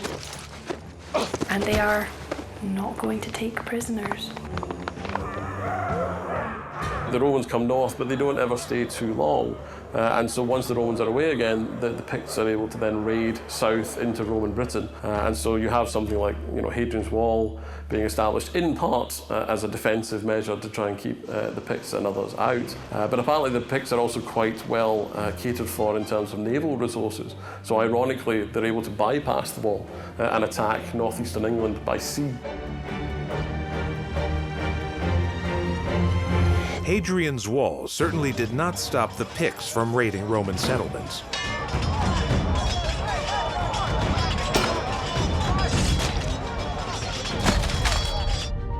Indeed, at one point in the 2nd century, the Picts took complete control of the entire 70-mile-plus wall.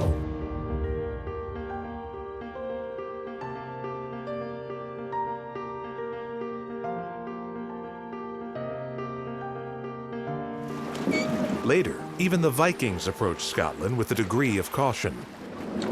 However, Vikings did eventually settle in Scotland, mixing their own fierce warrior blood with that of the Picts. By the time Fraser Dundike is born, the Scots' reputation for ferocity is well established.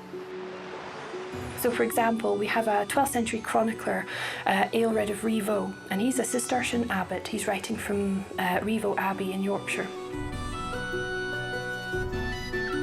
And he records these amazing battles between the English and the Scots, and he describes the Scottish behaviour. And he uses all of the tropes, the normal words that we would associate with the Scottish warrior.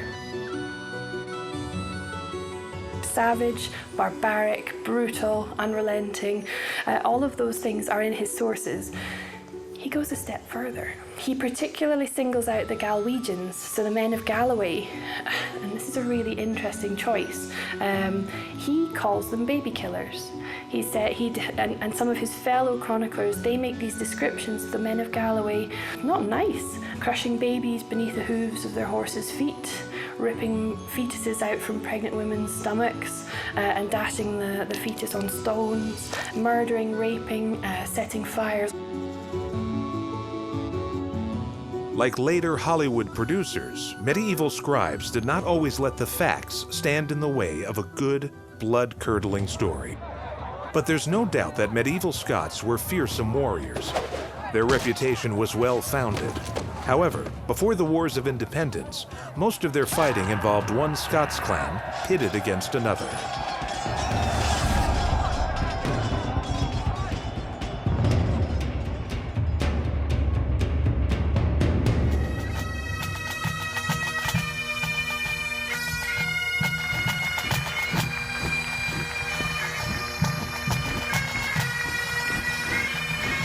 It was known as the Gathering. Chieftains and clansmen of the great clans came together in one place. Bagpipes sounded, the Highland Fling was danced, and Highland games were played with gusto.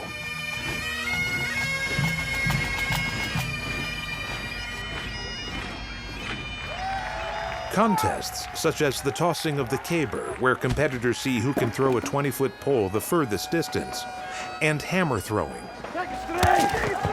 All good, clean fun. But don't be mistaken. Clan membership was a matter of blood, soil, and warrior pride. Even today, for many Scots, clan membership is serious business.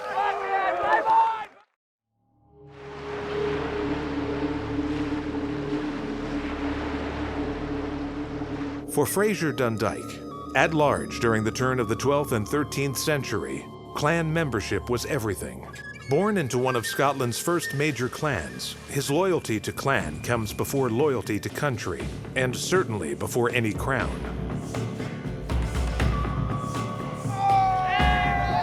It all sounds very team-spirited, but Scottish clans spent much of their time fighting one another.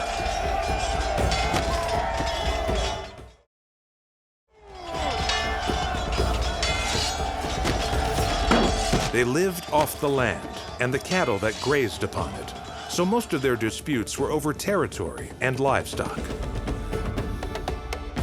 These disputes could be bitter and bloody. Some of the better-known grudge matches went on for centuries.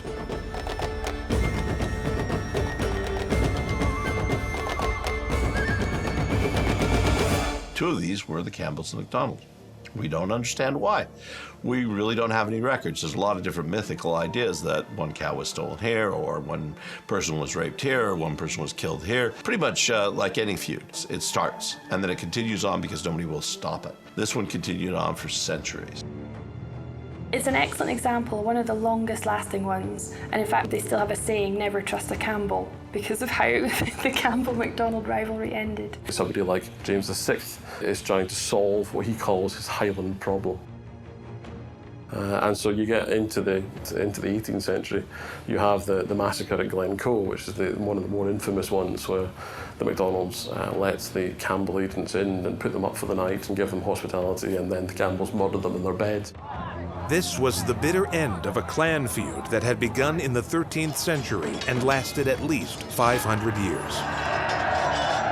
It's a bit of a depressing thing that one of the defining characteristics is not letting a grudge go, but we've got so much evidence of families who make it their business to hate another family for a period of several hundred years.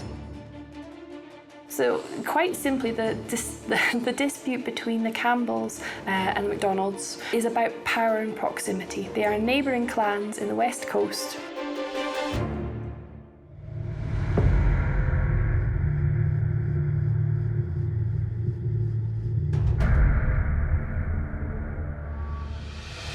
Whether the Scottish clans were fighting each other or battling so-called outlanders or Sannochs, what kind of weapons did Scottish clansmen like Fraser carry into battle? But the Scottish culture, especially the Highland culture, is for valuing speed and tactics over brute force and sheer volume of weapons. We like to have this notion of the Scottish warrior who is armed to the teeth, the knife hidden in the sock, and extra things that could be brought out into battle. And it's certainly the case that most soldiers, most warriors are going to be having more than one weapon.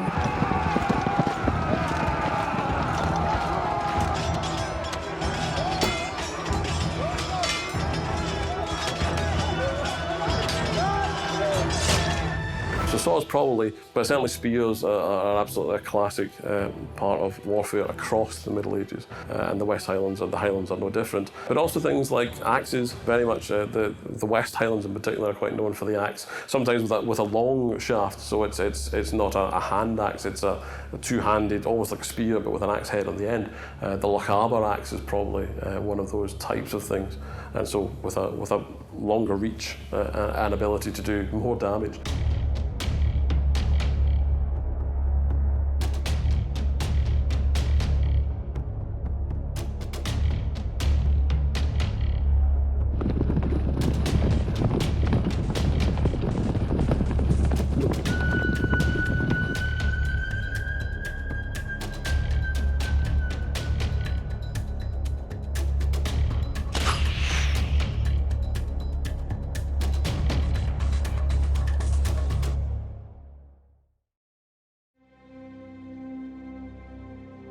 Fraser spends a lot of time learning how to use this array of weapons as a matter of survival, but also a matter of pride.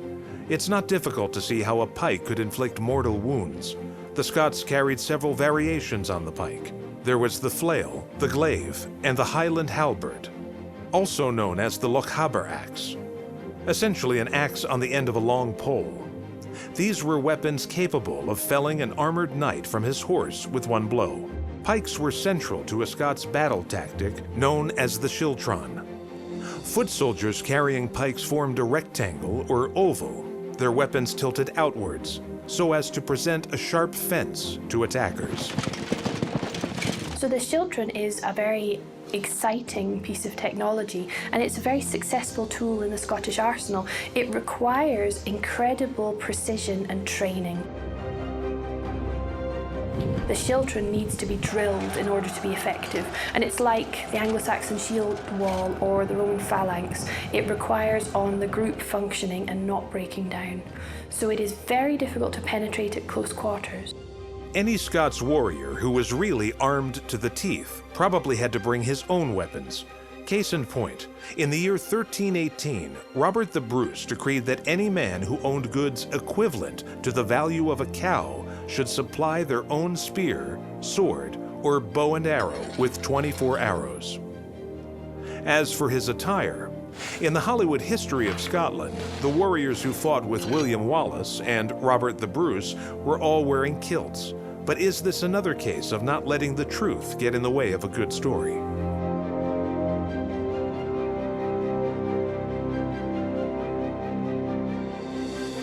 The kilt that we recognise and that we see in Braveheart or in any blockbuster is very likely to be quite a modern thing.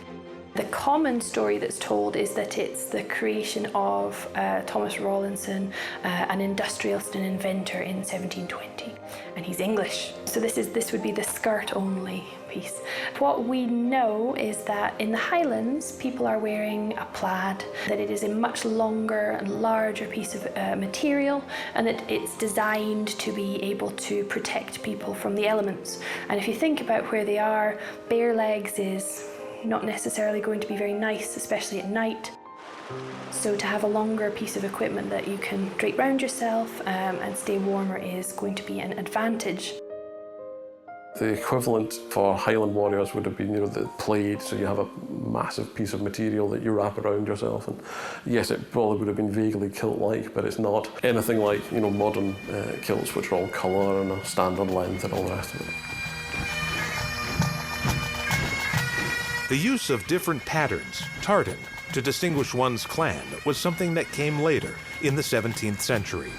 Some Highlanders were not only bare-legged, but also barefoot, even throughout the freezing cold of the Scottish winter.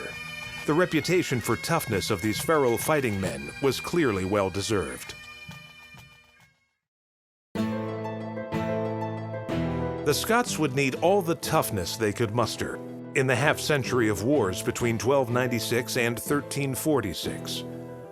The accidental deaths of King Alexander III and his supposed successor, Margaret, Maid of Norway, had left Scotland without a monarch. But plenty who claimed the throne was theirs by right. The Scots looked south to England for help, asking King Edward I to intervene. In retrospect, this was a terrible misjudgment, because Edward intervened all right. He placed a puppet ruler on the Scottish throne and began to rule by proxy, demanding higher taxes and troops for his war against France. There was only one thing for it: war. But in taking on the English, the Scots would be facing off against what was probably Europe's most formidable fighting force. How could a ragtag army of sheep stealers be expected to beat the armored knights of England?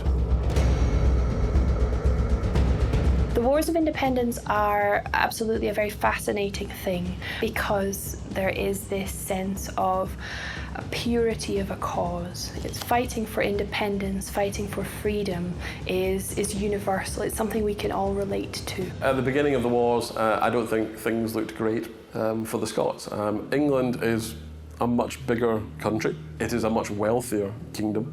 And as a result of that wealth and a result of that landed wealth, it's able to produce a lot more soldiers. It's able to produce a lot more knights. So you have far more men who are well armoured, who are mounted. England can summon a couple of thousand knights, whereas Scotland can summon a couple of hundred if it's lucky. England can call upon resources from different territories that are part of the wider English realm. So England is able to call on troops from Ireland, from Wales, who come with their own specialisms. And so the English military machine is quite an advanced thing. It is a powerful thing, and the English can raise huge armies. Every good story about freedom fighters requires a villain, and the English invariably managed to supply one. King Edward I had two nicknames in his life: Longshanks, because he stood at around 6'2", very tall indeed for that time. And the second one was the Hammer of the Scots.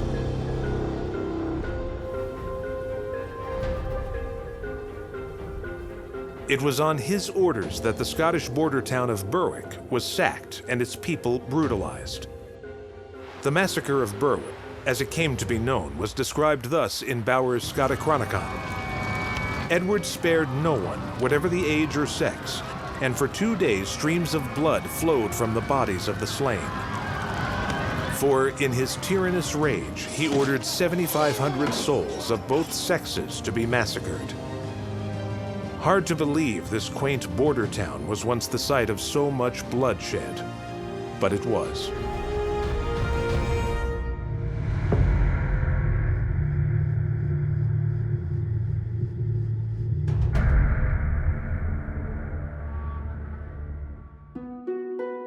If ever there was a time for heroes, this was it. Step forward, William Wallace, Robert the Bruce, and in his own modest way, our own Fraser Donadike.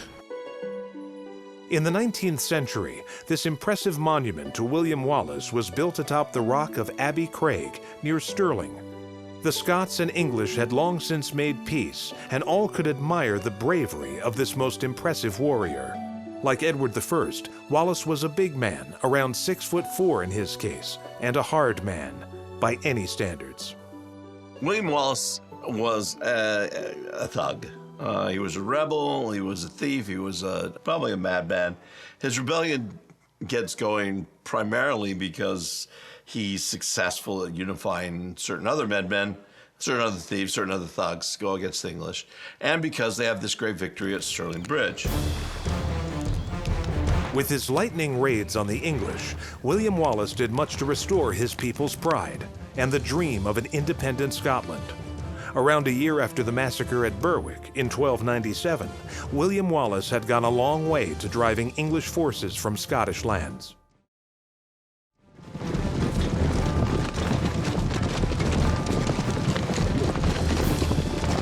In retaliation, the English sent a large army north with the express intention of teaching the Scots a lesson.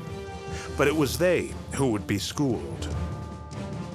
William Wallace and his allies knew they were outnumbered, but if they could choose the terrain, they might have a chance against the English.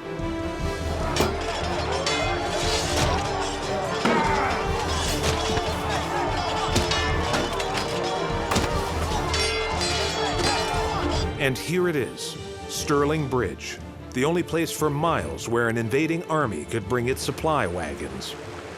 If the Scots attacked here, the English would be left with two not very good options, either to stand and fight at the crossing or withdraw, leaving northern Scotland to the Highlanders. So the Battle of Stirling Bridge is an excellent example of where the Scots can really excel, because they size up the geography, they make a stand at a very strategic point, and they wait. They don't go and rush to meet the English. They wait around the corner behind a hill, and they are poised and ready to flood down as quickly as possible and massacre them. The Stirling Bridge was so narrow that only 2 people on horseback could travel at the same time. And the English army was enormous. It would have taken them hours to cross the bridge. It's only partially a battle, I suppose. It's an ambush. The Scots secrete their army in a wood, in a forest, largely, so that they're hidden mostly from view, and they let the English army start to cross this bridge at Stirling. And then when the English army is partway across, the Scots descend on the English army and attack them while only half of them have crossed the river. And so the English are then, there's only half of their force to fight the Scots. They have the river at their backs, and they are defeated in relatively short order. Stirling Bridge was a resounding victory for William Wallace and the Scot rebels. The tide had turned in their favor, or so it seemed.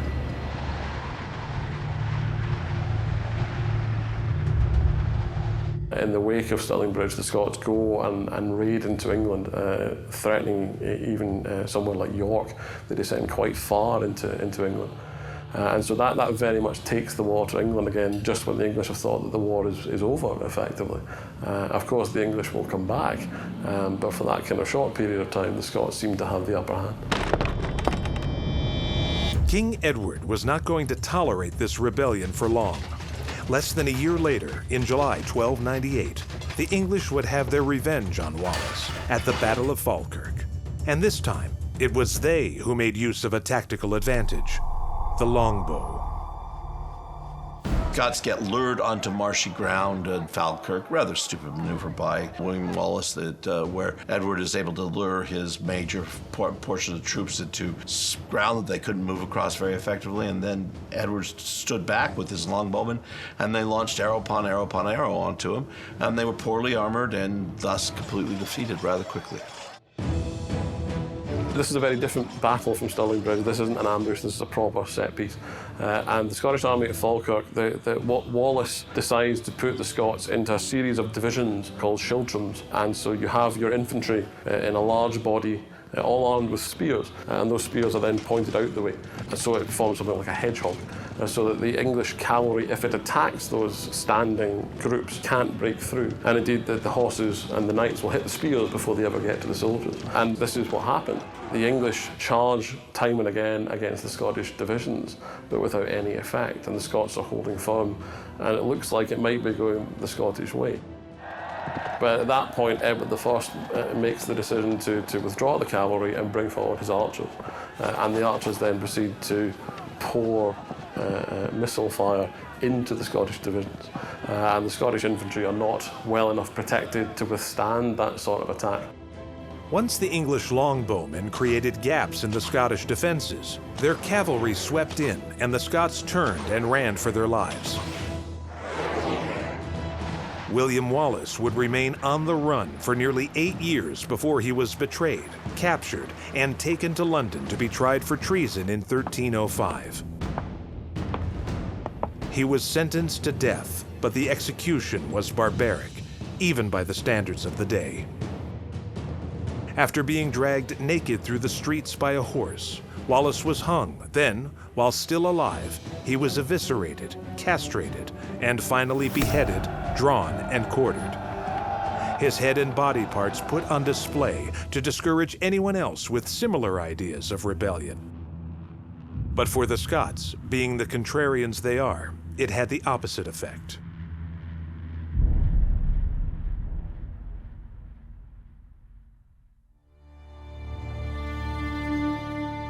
Fraser Donadike was born just a little too late to fight for William Wallace. But he surely would have if he could have. But as the horror of Wallace's trial and execution sunk in, another Scottish clansman was stepping up to take his place, Robert the Bruce, Scotland's most famous warrior king.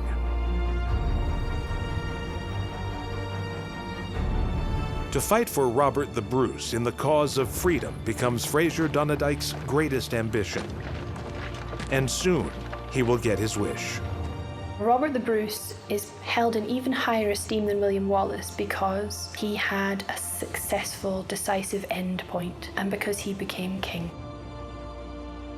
So he gets all the credit for ending civil war, for restoring business as usual in Scotland, and for ending this English incursion into Scottish affairs.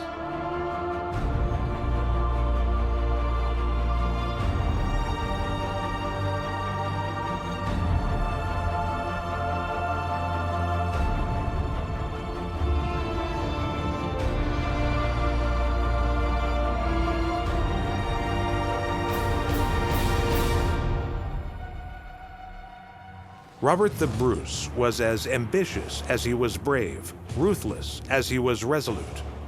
In some respects, Bruce was like a Macbeth who got away with it. Exhibit A, he killed his main rival for the Scottish crown, John the Red Comyn.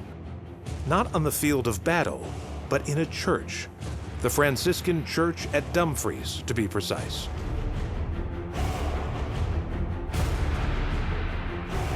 So what we do know is when Robert Bruce is meeting John Comyn, they're meeting to make an alliance, to have peace. Everything looks pretty good, and then suddenly Robert Bruce pulls his dagger and sticks it right between Comyn's ribs and kills him. And he walks out and says, "Yeah, well, peace has been made. Alliance has been made." After murdering John Comyn in February 1306, Robert the Bruce was hastily crowned king, but a series of defeats by both rival clans and the English forced him into hiding. Now he was a king only in name. Things were so desperate that the Bruce hid in a cave where, legend has it, he observed a spider take 7 attempts to spin a web. 7. Robert the Bruce concluded it would take that kind of persistence to win the Scottish crown. So he took up where William Wallace had left off. Today, we would call it guerrilla warfare.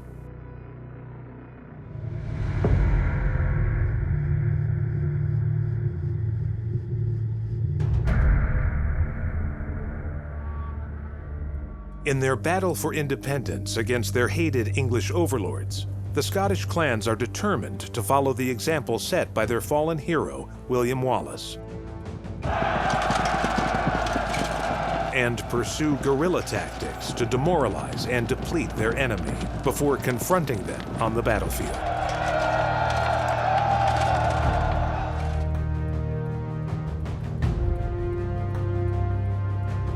Certainly to the English opponents in the medieval period, guerrilla warfare tactics were not playing by the rules. So they're not chivalric, they're not meeting at a battlefield out in the open, but they are relying on their strengths. And to a lot of English chroniclers in particular, this isn't on, and it allows them to build up this portrayal of the savage, barbaric, uncivilized Scot because there is such a contrast in behaviour in battle. It is unfortunate, but that's how it has been portrayed in all of the sources. So guerrilla warfare, it's very much in view in some of these key wars of independence successes. It's about intimate knowledge of the terrain, and you would not expect an English army or even English scouts to be able to identify a place of battle. So this is something about being in the land and being of the land and knowing where to go. Robert Bruce plays for the English for a while, and he realizes that they're rather weak when Edward II comes on the throne after his father's death in 1307. So Edward II has great failings, and he knows he's not like Edward I was. So Robert Bruce rebels. He's not particularly successful at the beginning, but he catches the same spirit, and he catches some of the same men who had fought with William Wallace, and they start unifying and coming around him. Confronting the English army in the open field was at first out of the question, so Bruce staged a series of surprise attacks on castles held by the English, and it is during one such attack that we'll see Fraser prove his mettle. With his small band of warriors, Fraser waits until nightfall, and then they scaled the fortress walls with grappling hooks and rope ladders. A few men can now sneak inside and open the gates to larger bodies of bloodthirsty Scots who rush in and literally catch the English while they are sleeping. These kind of attacks not only returned castles to the Scots, but also deprived the English of key bases and supplies. The American General Patton once famously advised would-be leaders to, quote, "do everything you ask of those you command." And in the winter of 1313 at Perth Castle, Robert the Bruce showed his personal courage by wading across an ice-cold moat before climbing up a rope ladder and opening the gates. Fraser, of course, will follow wherever the Bruce leads. Well, you have the example at Perth where the Scots swam across the moat. Bruce is there with them, swimming across the moat to deploy these special scaling ladders they've had developed so they can chuck the ladders over the wall, climb over the wall when in darkness when the castle garrison doesn't expect it, and to capture it. The Scots disguise themselves as cowherds, bringing the cattle back into a castle in the evening. Then when they're in the gate, they use a cart to prop open the portcullis and to stop them shutting that so they can get in.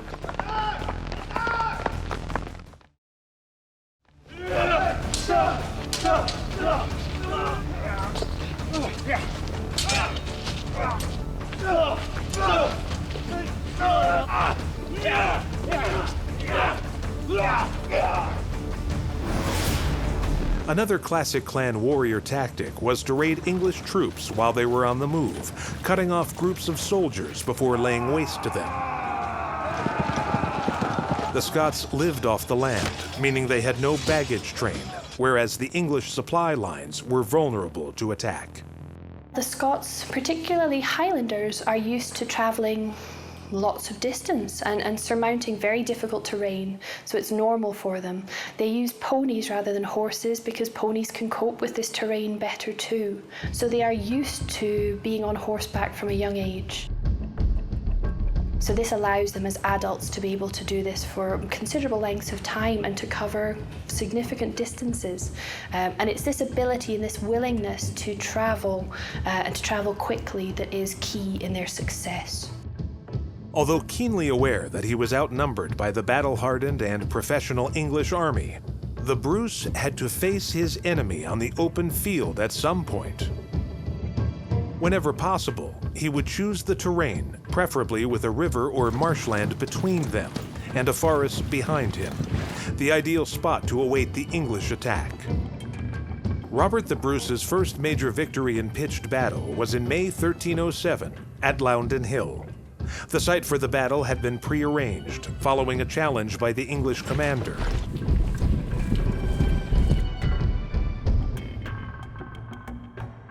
Although Bruce was severely outnumbered, the prior notification of where the battle was to take place gave him and his troops ample time to prepare the ground to their advantage and to suit their tactics. So the Battle of Loudon Hill is very much marking a change in how Robert the Bruce is commanding his army.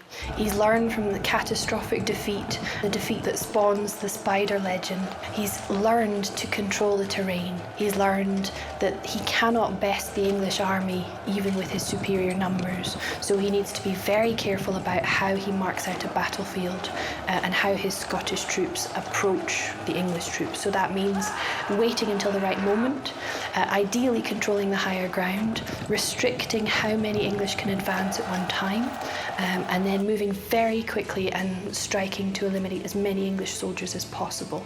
So we really see him identifying his style of military leadership, and it is very successful. Most of the English had been on horseback at Loudon Hill, so those not trapped in the specially prepared ditches fled the scene of battle from the bloodthirsty Scots, who were principally on foot. At Loudon Hill, Bruce's forces had won a stunning victory against massive odds. This would give them the confidence to finally strike at the heart of the English military machine.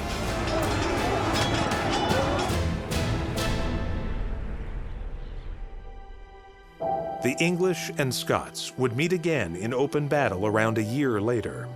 But it was apparent that the English had not learned their lesson. On the 23rd and 24th of June 1308, at a place called Bannockburn, over 2 days of bitter combat, the English cavalry repeatedly tried to break the Scottish defenses, but to no avail. Bannockburn was also said to be the beginning of a new type of warfare in medieval Europe, where infantry and not cavalry dominated the battlefield. At Falkirk kept his children stationary, roped together, penned in so that they can't go anywhere. Bruce had his troops being mobile, and his children moved forward and took the attack to the English. But with that same hedgehog-like idea, the English can't break the Scottish schiltrums down. The English cavalry is caught with the schiltrums in front of it and its own infantry behind it. It can't bring the infantry up, fight against the Scots hand to hand, because the cavalry's in the way. And when the English try and use archers like Egbert the First did at Falkirk, the Scots send in their cavalry to chase the archers from the battlefield, and so the English missile threat is nullified. And as the Scots continue to push the English back, the English cavalry then starts to fall on its own infantry. And the infantry then panics and runs. But at the English rear is the Bannockburn itself, and probably more English drown in the burn than perhaps are necessarily killed on the field itself.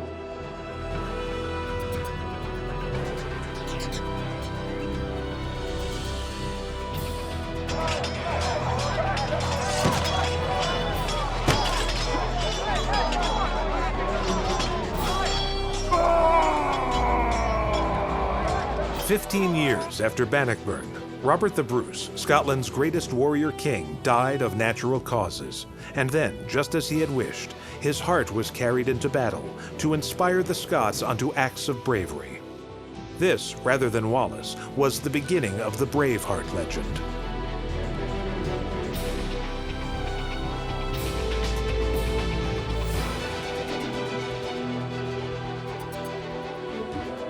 Scotland would go back and forth between independence and English rule in the centuries to come.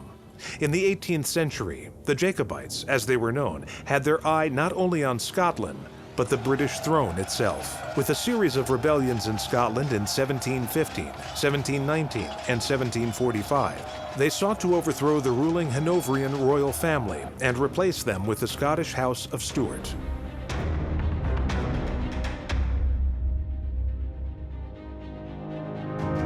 Like their medieval clan forebears, the Scots rebels of the 18th century would supply history with their own share of heroes, tragedy, and romance.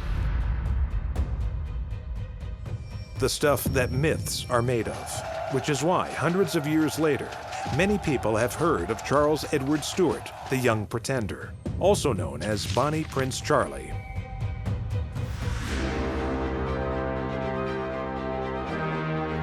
After some initial successes, Charles Stuart's army of Jacobite rebels faced the English at the Battle of Culloden in 1745. This was to be the last ever pitched battle fought on the British Isles.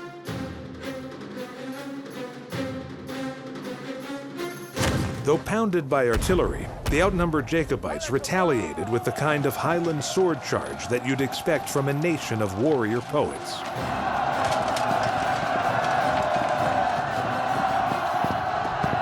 But this time, the English line held firm. The Jacobite army was routed, and the Bonnie Prince escaped to the continent. After the battle, wounded Highlanders were bayoneted where they lay, and any fleeing soldiers hunted down and murdered. A period of brutal repression followed in the Highlands. The wearing of the kilt and playing of the bagpipes was banned. The English tried to break up the old clan system entirely, but though they might suppress their traditions, they would never break the Scots' warrior spirit.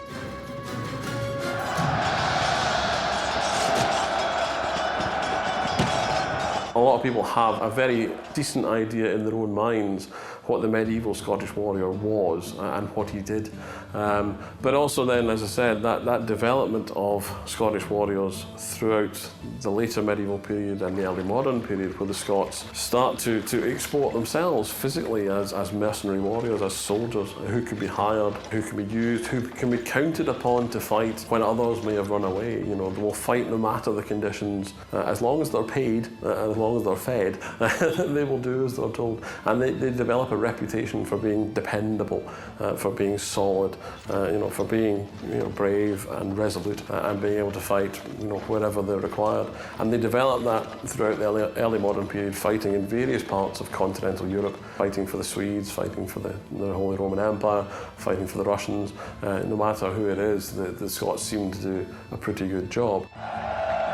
Over time, the Scots developed a reputation as being ferocious combatants. It was an image that had substance, but the Scots also knew how to play up to that image.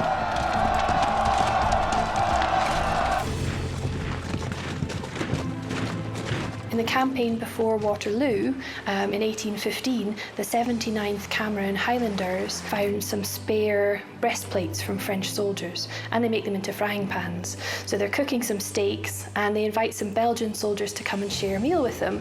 Only the Belgians see the frying meat in the breastplates of French soldiers and run away in horror because they think they're cannibals. They're playing up to this this barbaric, ruthless savagery that will help scare people away. But there's some other examples too. In World War I, the German Imperial Army was using an image of a Scottish warrior in some of its propaganda, and it uses the kilt. It uses the classic image that we understand to mean Scottish warrior. They kind of forefront it in their propaganda because they're so scared of them.